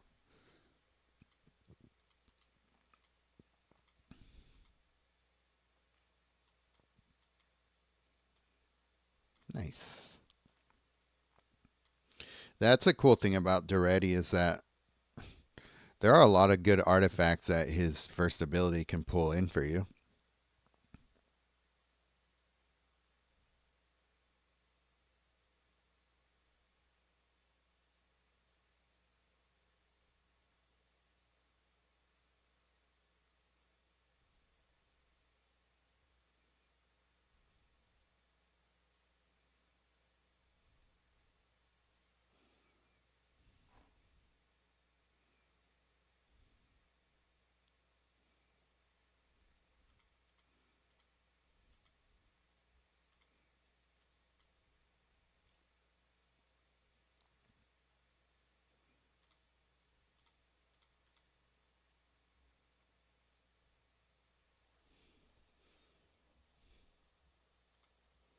Yeah, sure.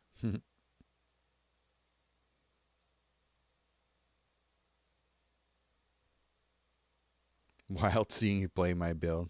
That's funny. Sure, Resplendent Angel.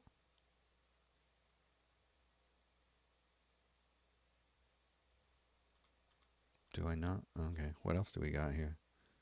Yeah, I don't care about that.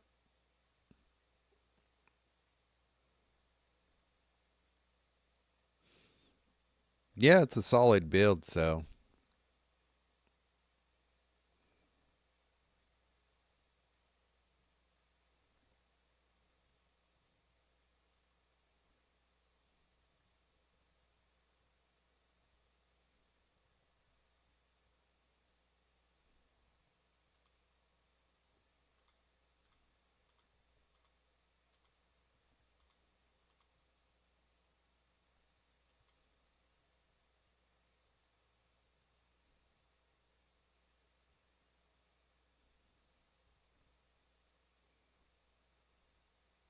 So yeah, I'm likely to win this turn or the next.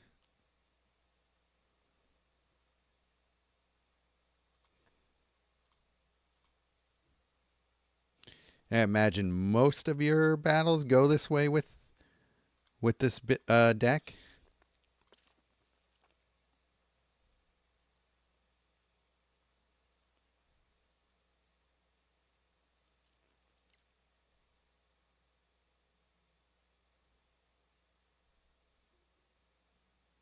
Oh yeah, we win right here for sure.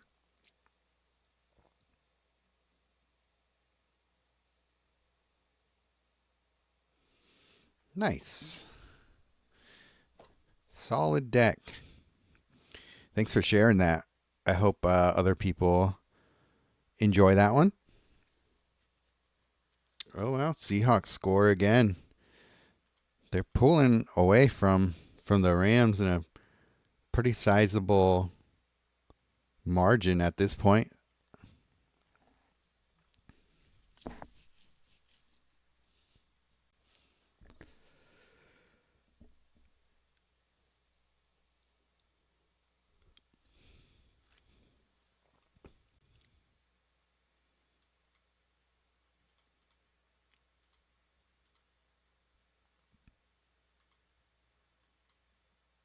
Okay. Maybe I'll play my Daretti, see how it compares. I have no idea.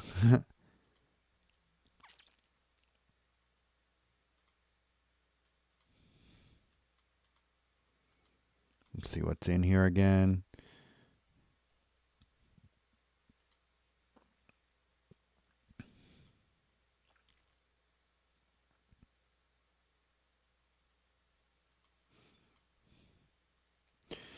Yours, I'm going to say, is probably going to be a better deck than mine.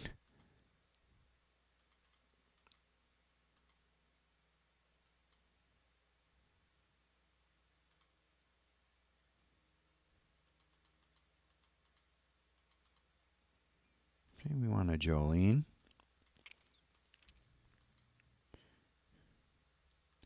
Yeah, that card is nuts. I can't believe they let us have that one. Maybe they took pity on us for all the nerfings.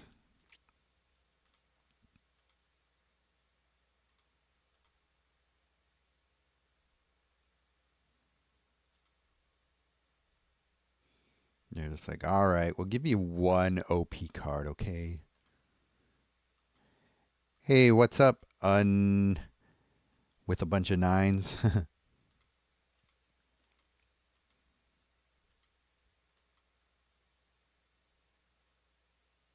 Nice.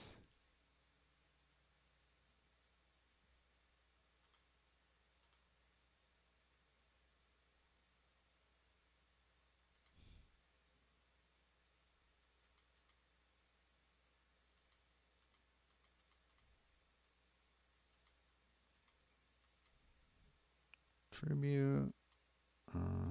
Umbrella's in all of my decks. Well, I love being able to fetch it with his first.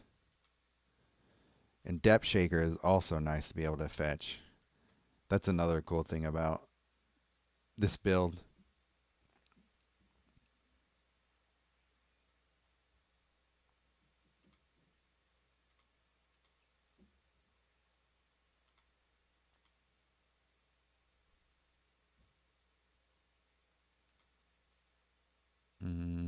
Yeah, sure.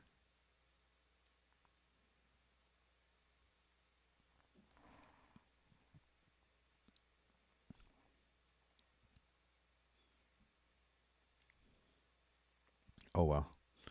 I probably should have saved that.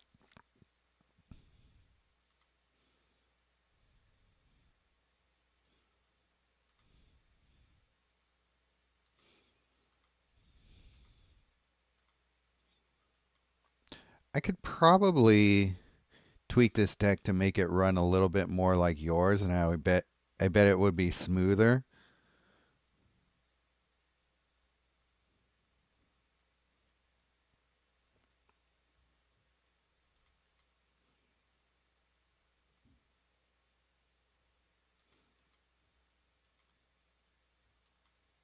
This combo of creatures is pretty fun, though.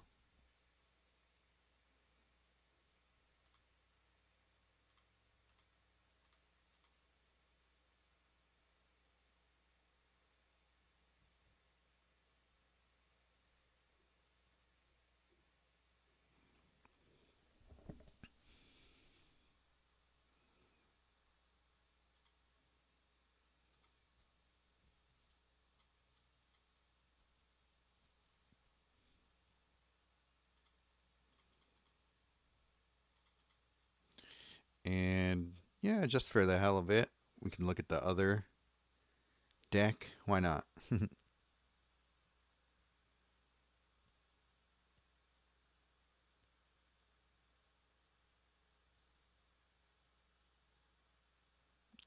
Oh, Rams just scored a touchdown.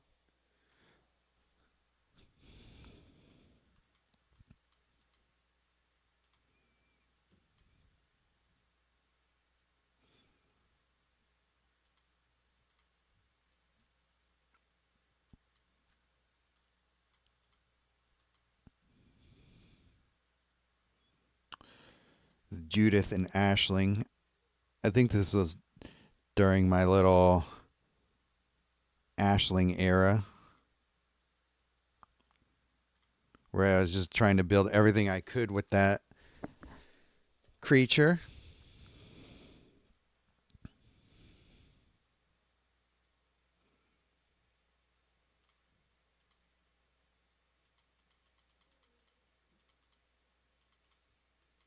All right, mystical teaching. Play one of yours? Yeah, send me one. Or write it in the chat or whatever. I'll take a look at it.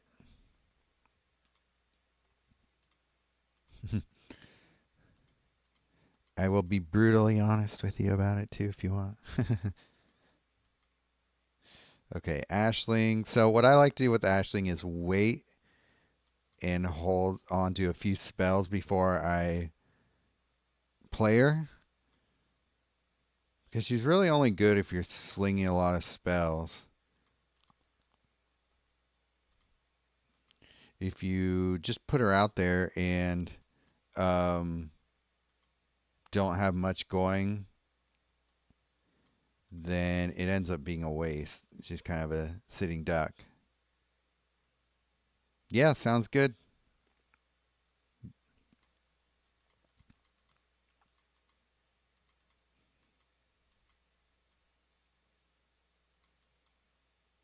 All right. I think this should work. Or not. I don't know.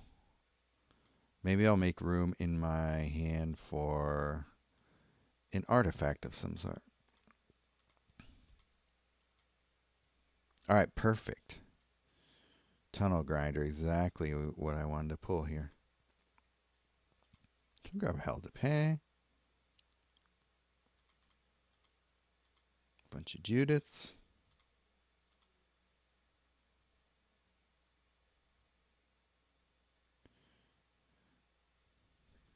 Thanks for hanging out, Roy. Appreciate you having appreciate all your interaction and the deck and all that. So have a good one.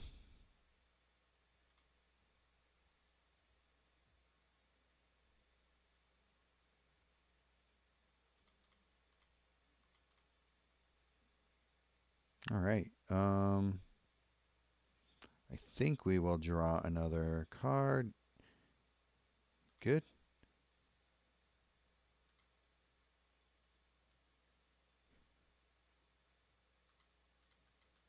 Sometimes it takes a little bit to get going, but I think we... No, because we're going to run out of spells here. So we don't get to loop, I don't think. Oh, we could grab some more spells here. Nice. Okay. Keep the loop going.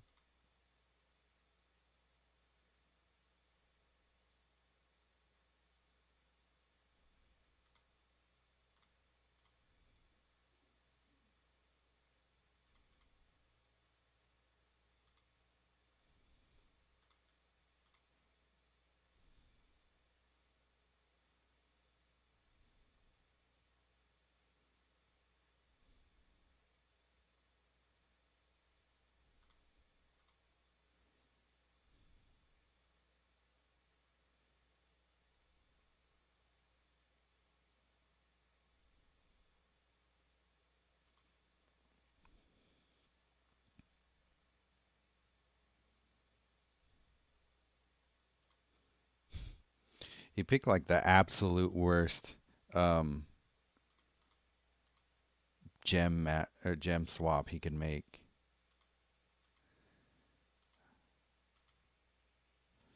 All right, cool. After this match, I will check it out. Help to pay. What I love about Hell to Pay with Ashling is the more Hell to Pays you cast, the better it gets. Because you create red gems every time you ignite something, so it just gets more and more destructive the more you cast them.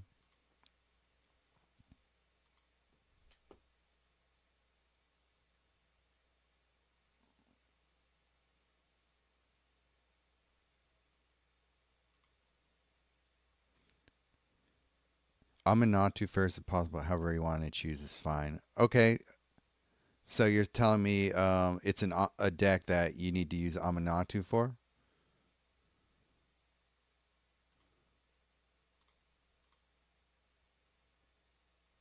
Sorin and Ugin are quite niche and don't play them as much.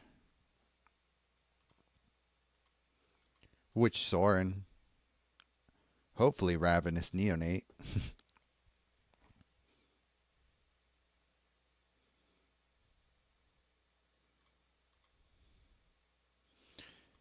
Because if it's like Grim Nemesis or one of the other ones, you are on your own, man. Sent 4 decks, damn. Okay.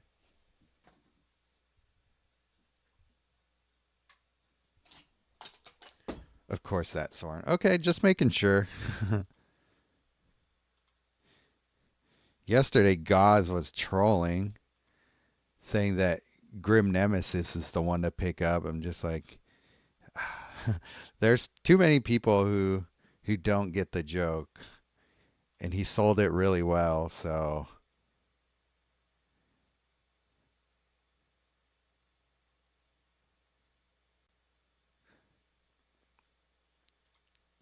I hope he's okay.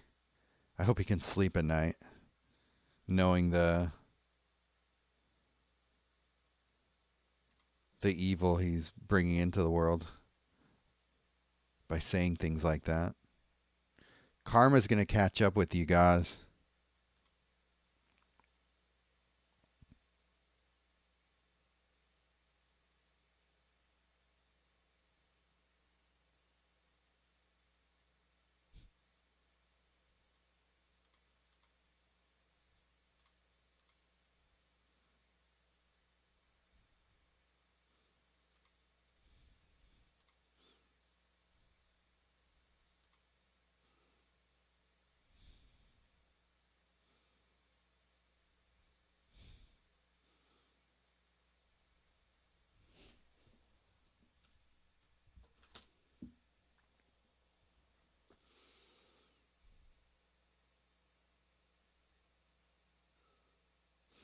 That's not even close to the best Ashling deck, but that was alright. Crypt Nemesis was scary back in the day. How would you know? You just started playing.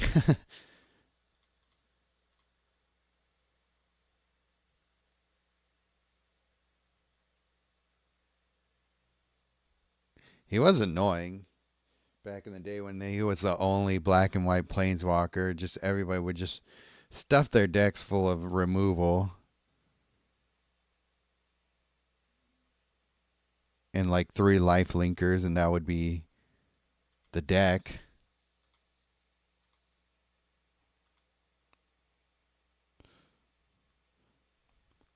Oh, okay.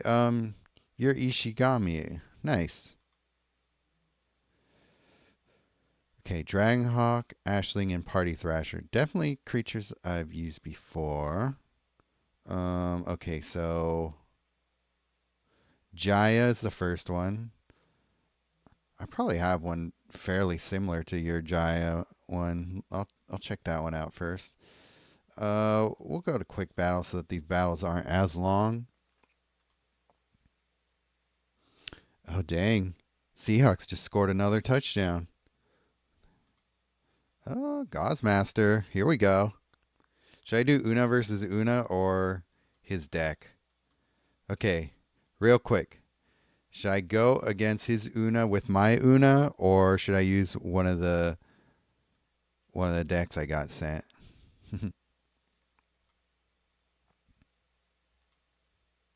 Let's see what people say.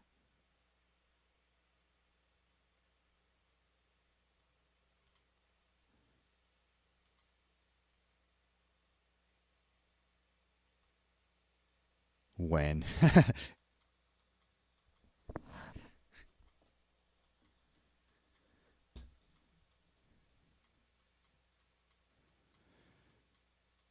Oona versus Oona? Oh yeah, you said you have an Oona deck, right? In here? Oh wait, no. No, you don't. Never mind. Well, this last one you sent me, Aminatou, I could make it an Oona deck. I have no idea if it would actually work. But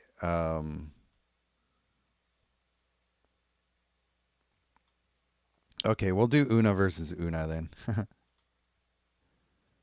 Oona v Oona. Okay, and then which Oona deck should I go with? The new one? Sure. Oh, I guess that's the only one I can play right now anyway. Oh, this one has Fear Sleep Paralysis in it, so a little bit older. Okay, let's do this one. Make sure it's the right one. Yep. Okay. Oona versus Oona was destined.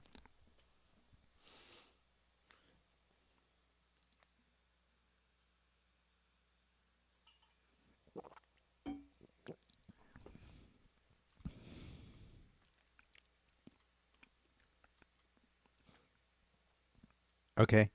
We get Undercity Plague down. We're probably good for a while.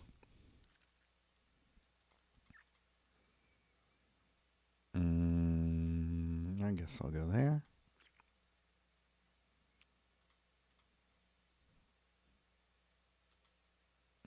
Do that.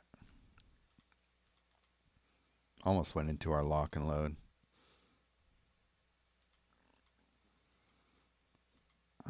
I think I'll just do lock and load. Some cards I wanted in there, but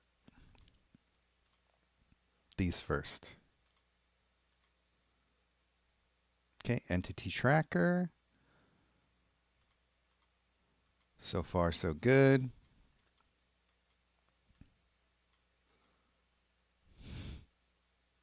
I'm going to trash talk him regardless of who wins.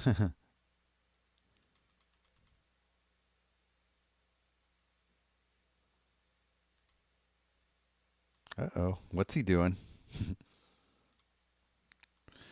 Bitter Blossom and Universal Surveillance. Okay.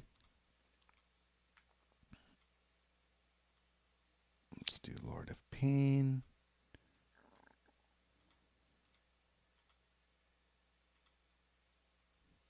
Do not need another entity tracker, but okay.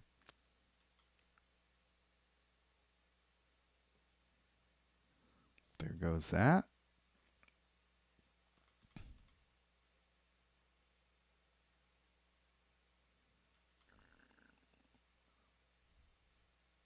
Part of me still wants some gem conversion in this deck. Oh, I set up a 5-match farm. I didn't mean to do that.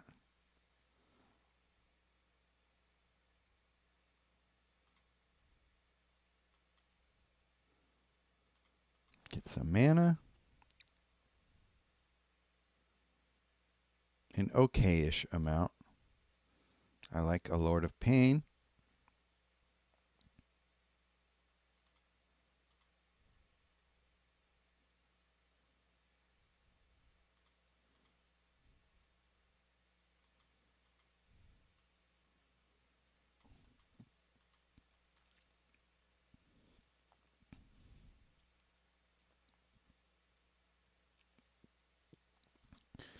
Let's make some fairies for our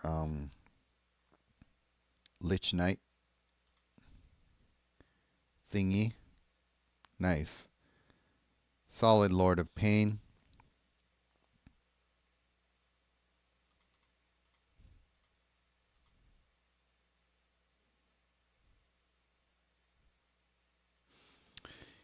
Easy.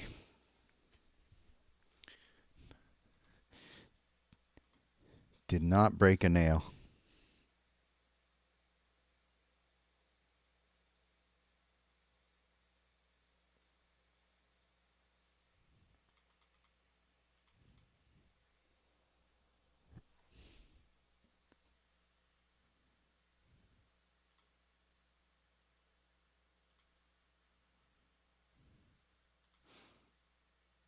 Okay.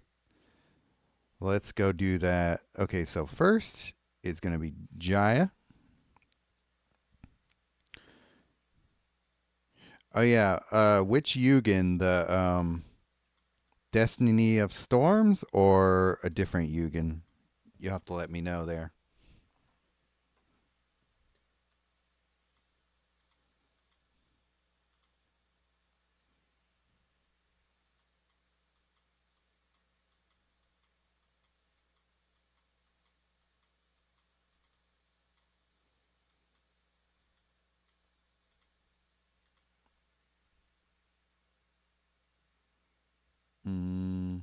This is my Jaya. I think I can kind of retrofit yours into this. It's got Ashling. Surprisingly, no Dragonhawk. Oh, yeah, because I was using the monks. That's why.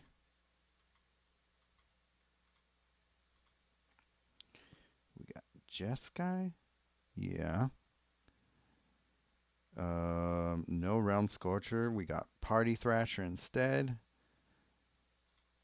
Fun creature. Season of the Bold. Surprised I did not have it in here. But then again, I wasn't playing it with Dragonhawk, so I guess it's not that weird. Oh, wrong set.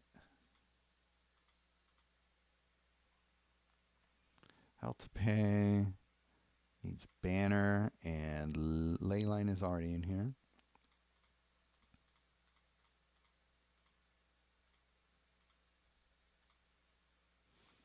And Rediscover instead of, I guess, Rite of Flame, huh?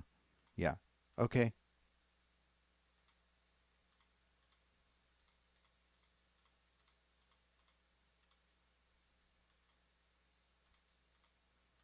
Got it.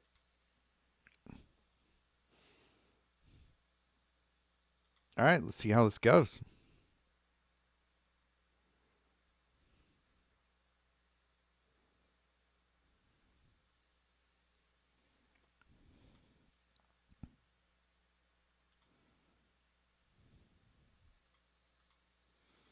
You can play him last if you even want to.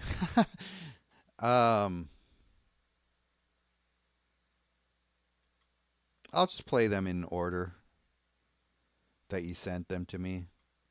Doesn't make a huge difference to me personally.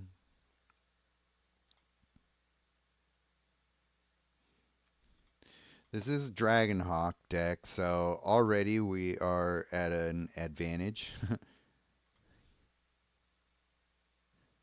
Because Dragonhawk is just that good. I guess builds up some loyalty and try and get some red matches going.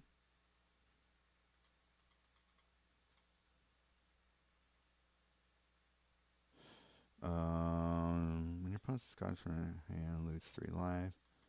Not worried about that. Let's get Dragonhawk.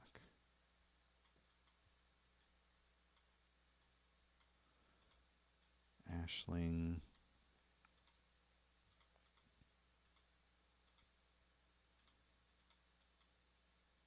Sure, Season of Bold. Why not?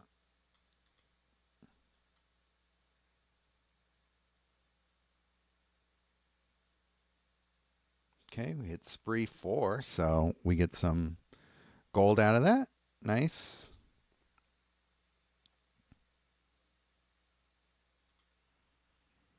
Basically, at one point, you could loop into Season with Jeskai and damage it directly with spells until over. But do you?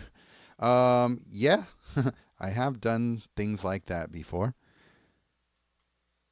Ashling and Party are quite important to bring out. Yes. Okay, so let's save room in our hand for that then.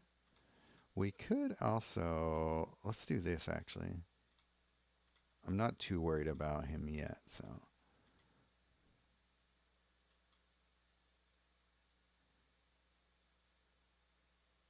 Hit spree 3, which is great. Okay, we get Party Thrasher. See if we can get him down. Yeah, we'll get Party Thrasher down. We'll grab Hell to Pay. Jeskai. Oh, no. I thought I hit option B.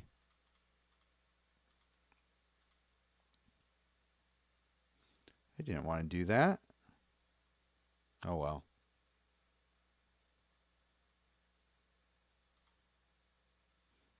This still works. Huh?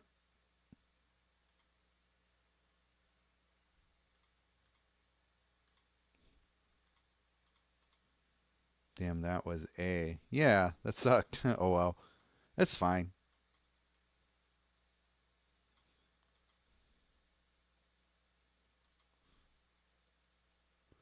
He's really not doing much to me anyway, so.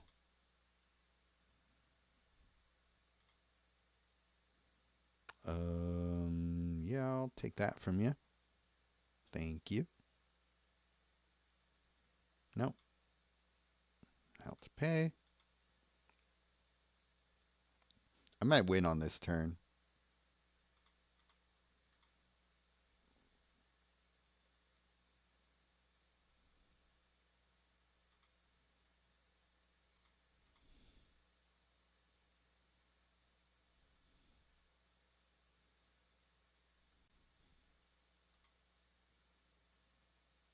Yeah, especially if we get into that Banner of Kinship.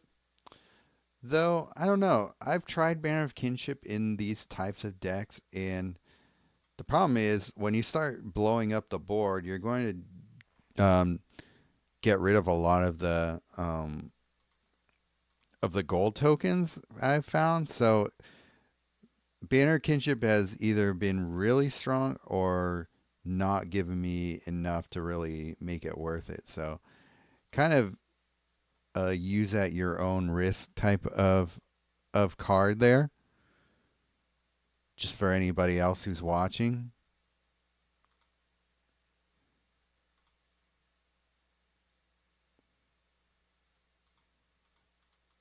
But yeah, that was winning on that turn for sure. Her A1 and A2 are really useful for this build. Primarily, I damage with Jeskai and Seasons. Yeah. Yeah, that can be really strong. When you get a good loop going with Will of the Jeskai and Ashling especially, it's a really strong group of cards that you can win a lot of matches with. Sometimes it's a little slow to deal enough damage to go to hit for lethal, but busts those small creatures. Yeah, I mean, I get why it's in here. I just found it to be somewhat unreliable in my testings before. Okay, so the next one, Sorin, Ravenous Neonate. All right, we'll do this one. Okay, Midnight Snack, Bloodthirsty Conqueror. Definitely cards I've played around with before. It's been a while since I built this kind of deck for him, but you definitely got some things going for it in here. So start with Bloodthirsty Conqueror. Midnight Snack. Bloodletter. Oh, interesting.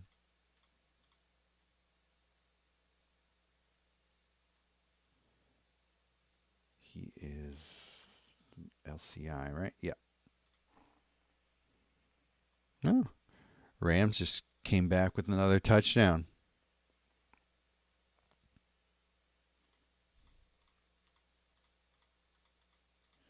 It's been like the opposite game as the one before. Let's see, Golden Wish, Rediscover, Alhammer's Archive. That should be pretty good in here.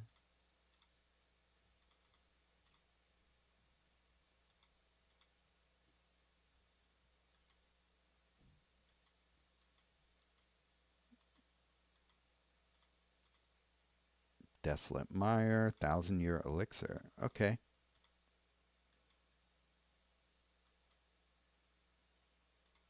Is 1,000-Year Elixir the mythic? Yes.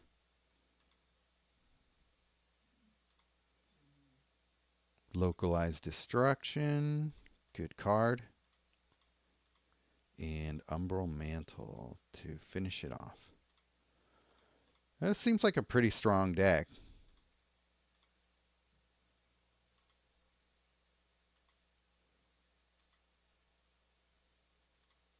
Oops, no. Umbral Mantle. And Desolate Mire. Okay. All right, cool.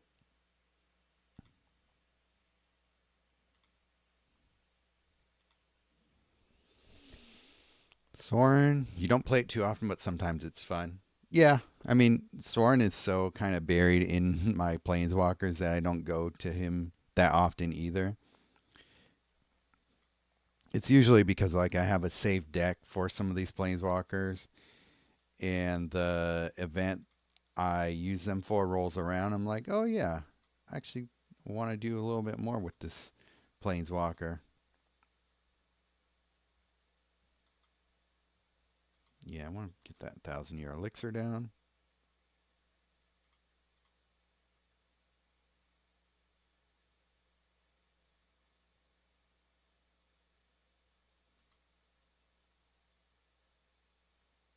Dang. Okay.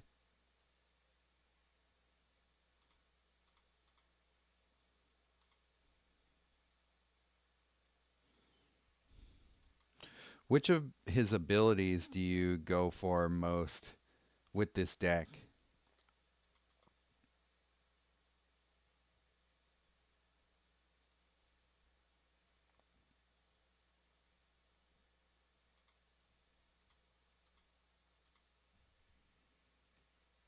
Steal you.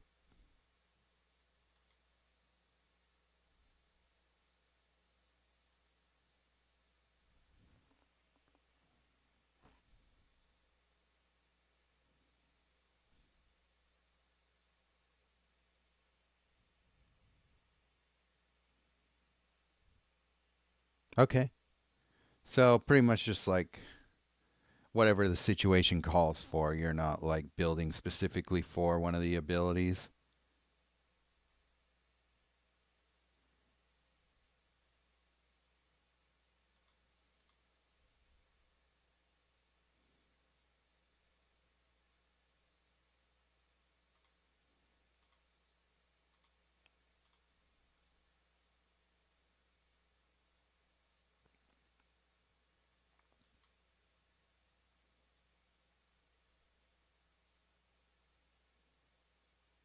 Nice.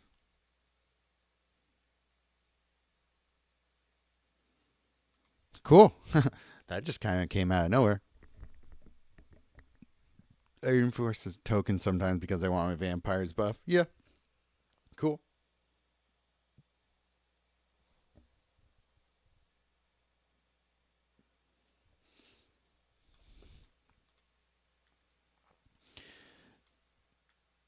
I like that one. That was cool. I didn't even really get into the Bloodthirsty Conqueror Midnight Snack, but I didn't even need it. Okay, next one is gonna be Ugin. We'll see what we get out of that.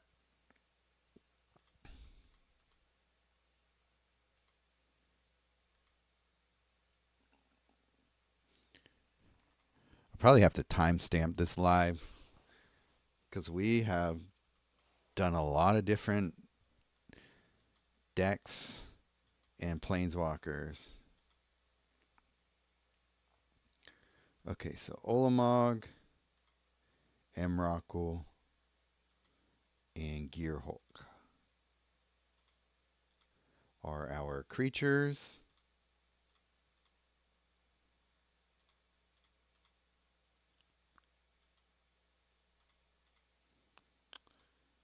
The Lantern, Chimil, Desolate Mire, 1,000-year Elixir,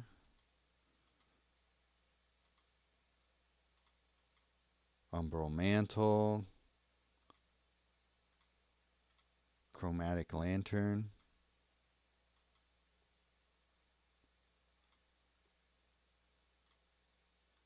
awesome card when you can get it and play quickly.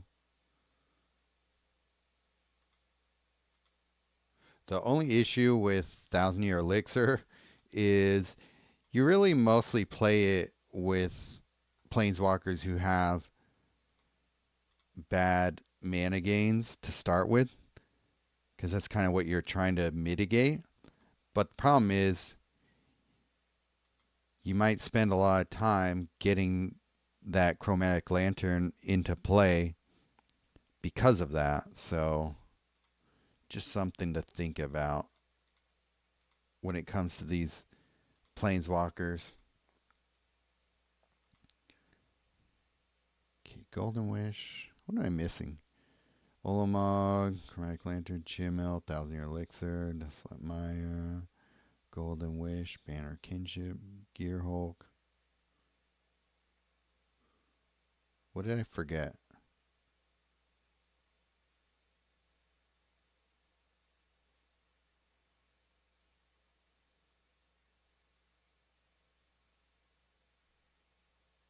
Oh, I thought I put Umbral Mantle in here. I guess not.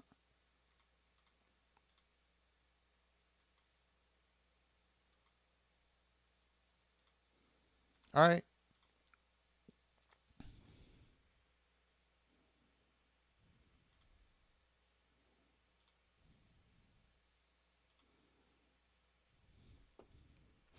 Sometimes you change Dragonhawk for Hulk, but he's really good here. Okay. Golden Wish should help here. More for reinforcing your artifacts with loyalty is nice.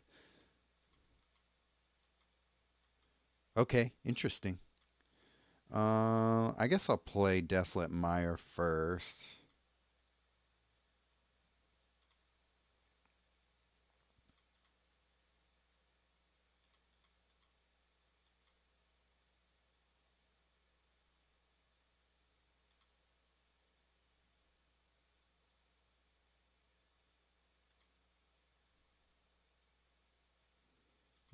He's got lock and load, huh?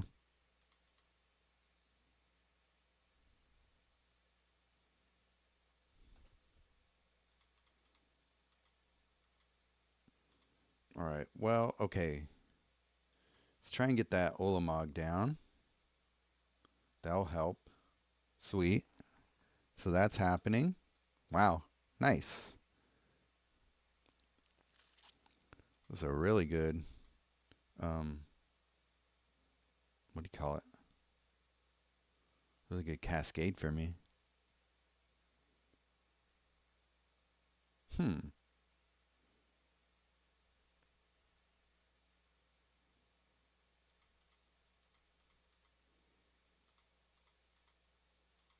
was kind of nasty. Did not appreciate that. Okay, but I steal you, so that's great. That's going to help.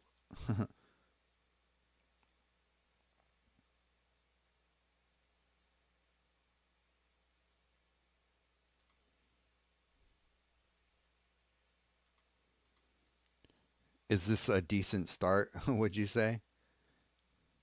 Actually think I should have used the second ability there. Oh well. We'll try and get some loyalty back.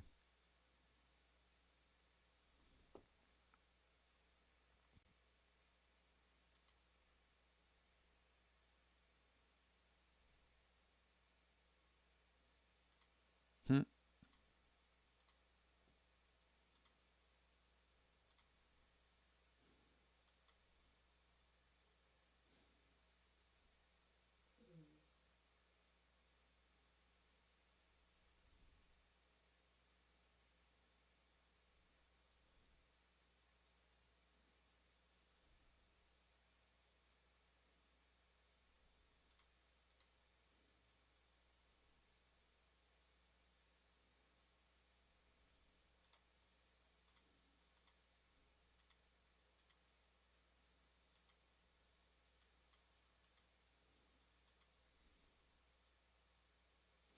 Yeah, Olamog is just really good control.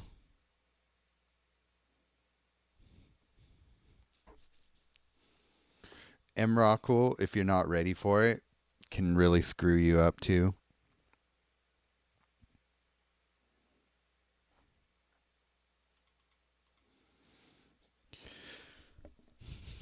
I want to run that one more time.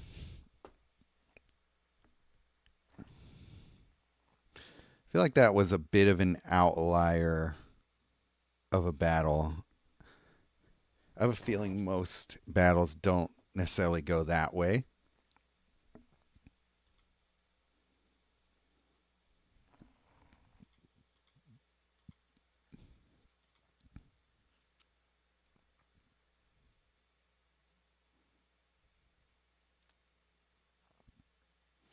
Then we'll do one more here, and then we will move to the Aminatou, which sounds like it's the one you like the best. So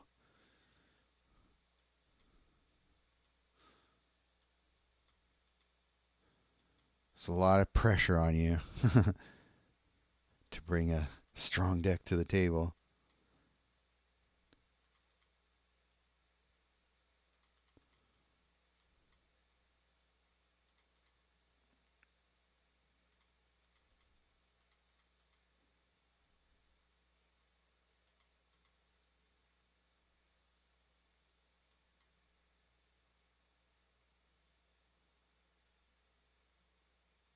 I probably should have made more room in my hand for that.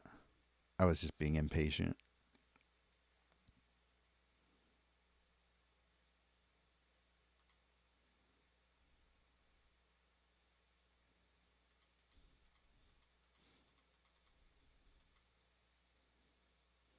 Okay, I definitely want to play Ulamog. Nice. Huh. What did I exile? That was so much. It doesn't tell me. Oh well. Alright, well, maybe I can cascade into that Emrakul. Sweet. Okay, I'm stealing you because you're annoying. So this will also help that Bloodletter keep him from doing a lot to me. Okay, so first colorless card in your hand gains X mana on it. Chromatic Lantern to get a lot of mana. Perfect.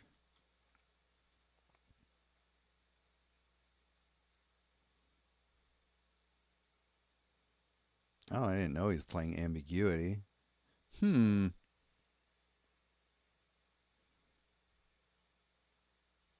That's okay.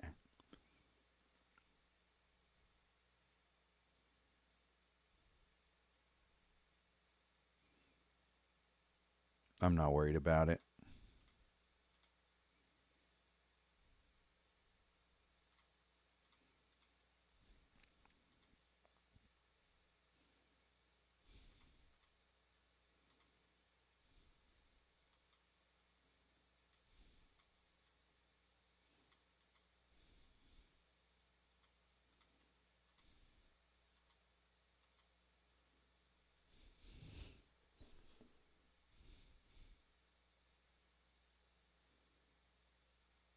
Nice.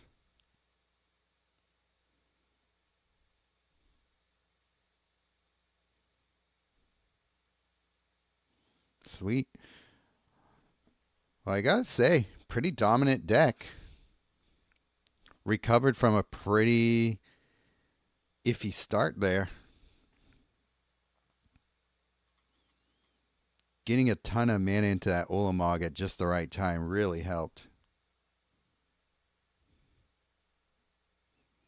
Play Aminatou and Jaya the most currently, I would say. Okay.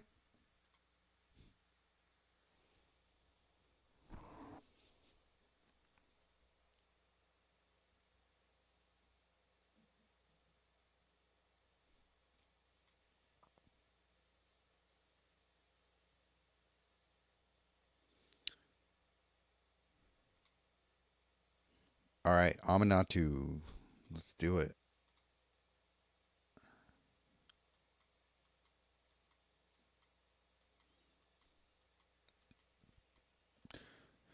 By the way, don't get too used to Sig River Cutthroat and his healing. Pretty sure they're going to nip that one in the bud this coming Tuesday or next. I just have a feeling they're not going to let that one be a thing for too much longer. But hey, while we still can, might as well keep doing it. Bruvac. Interesting. Is this like a big library destroying deck? Consuming Aberration? It seems like it. What else is in here that helps that? Oh, yes. STA. So I'm assuming you STA your opponent rather than yourself with this build. Where's Consuming Aberration? There it is.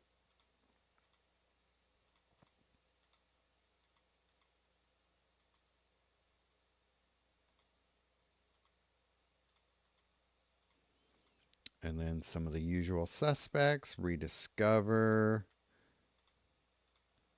Umbral Mantle.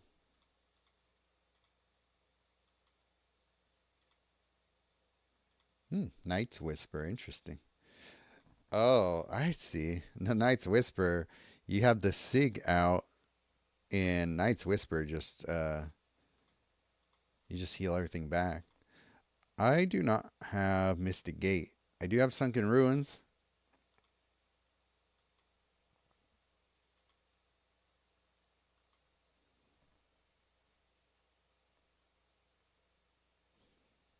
Amphibians. I have that. Oh, it is a PM2, not PMA. Let's see. What can I put in there instead of Mystic Gate? Maybe something like Shadow of the Second Sun or something. It's not like equivalent exactly, but it's something.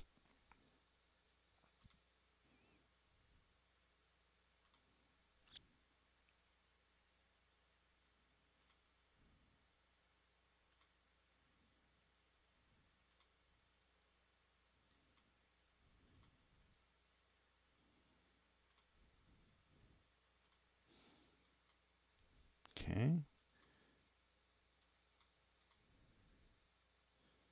Play Night's Whisper. Oh man, I didn't want a second one.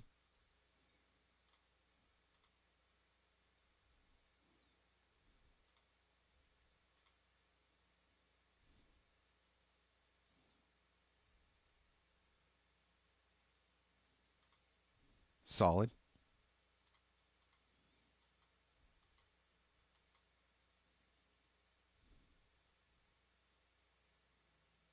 Nice.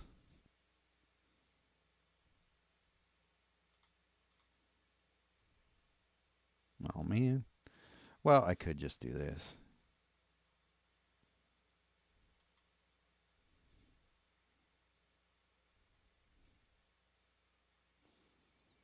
Well, that was easy.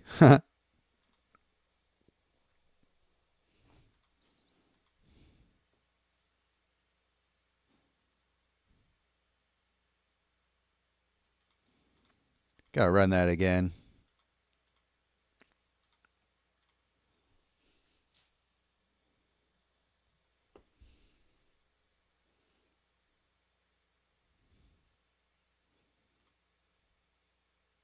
Please tell me that's how every battle goes with this deck.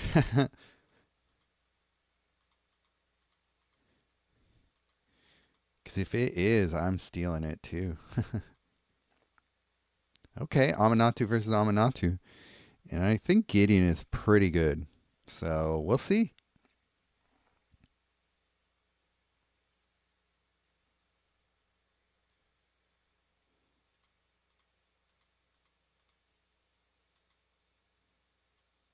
Get a Bruvac and a Consuming Admiration.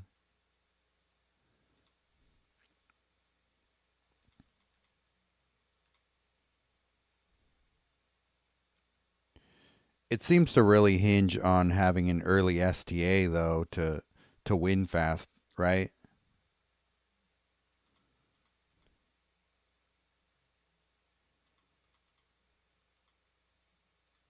Am I correct in my assumption?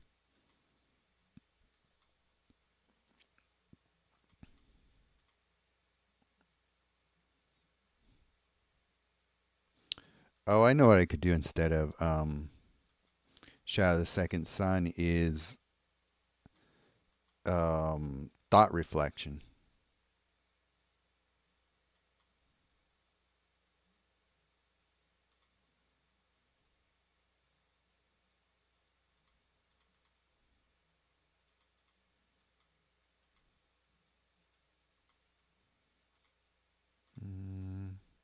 Saving that loyalty for later.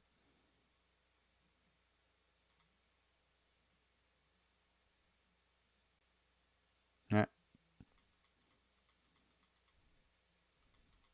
Froggy Rain.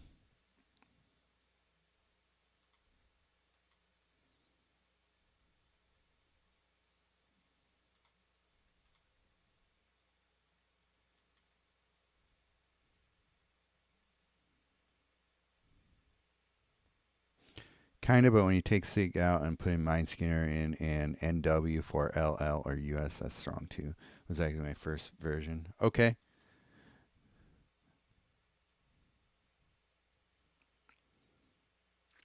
But because Sig is a cheat. Yeah. Fair enough. Once they fix Sig, I'm sure you're going to put Mind Skinner back in or something, right?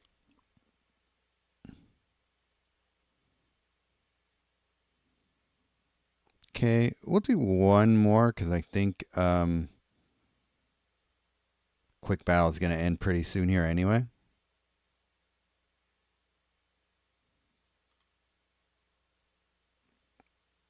Yeah, it ends in 4 minutes, so I think I only have time for one more battle anyway.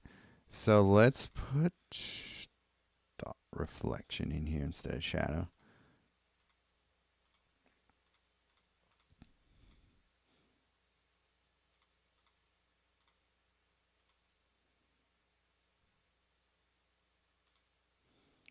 So this will be a good time to end the stream too because, geez, I've been going over 3 hours.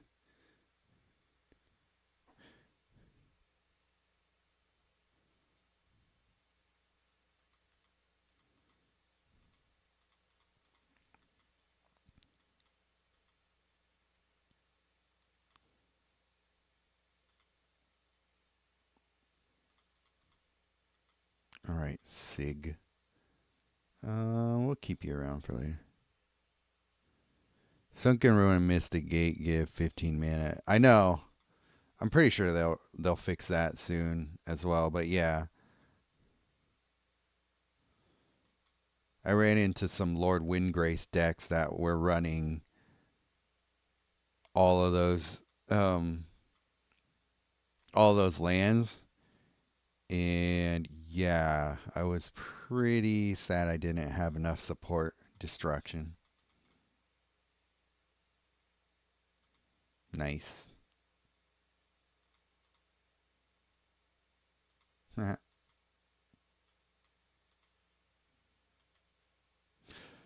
Thanks for submitting them.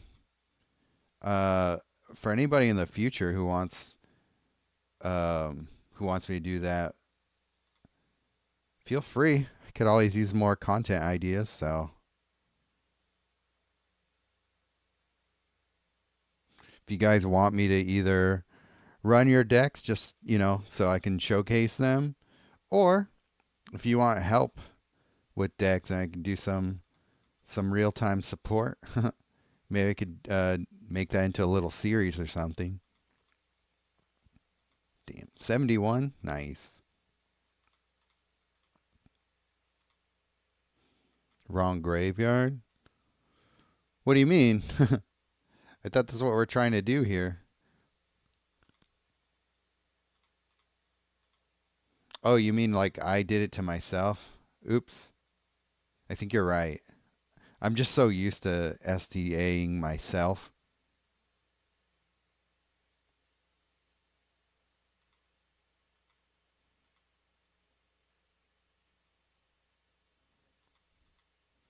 Or did I not?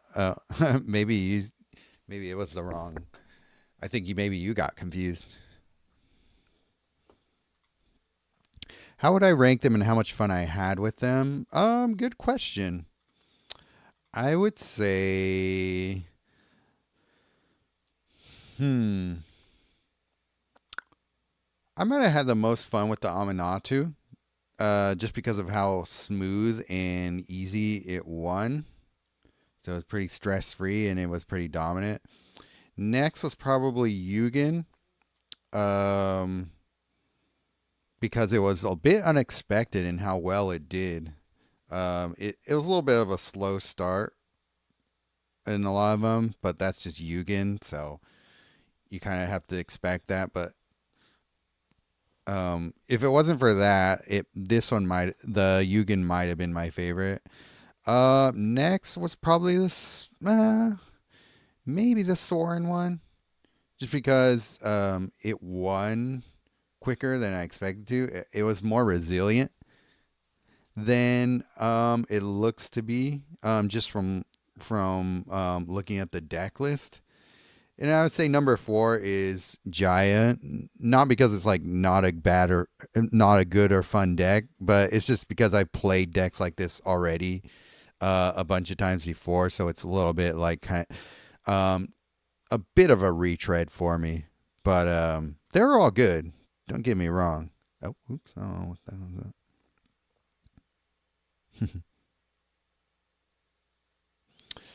All right, quick battle's over, and so that means I think the stream will be over at this point.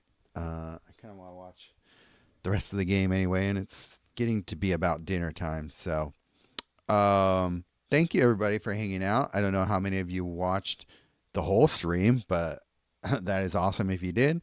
But it seems like a lot of you just hung out and popped in and out, and thanks for that. I will probably be streaming the day of the set release if it's this Tuesday. Hopefully I'll have time to really play around with some of the new cards and Planeswalkers and stuff that they drop on us. If they drop the set this Tuesday. So, yeah. If you are not yet subscribed to my channel, make sure that you are both subscribed and you have your notification bell on if you want to see me, if you want to know when I go live next time. I don't really have much of a set schedule for that. Unfortunately, I cannot really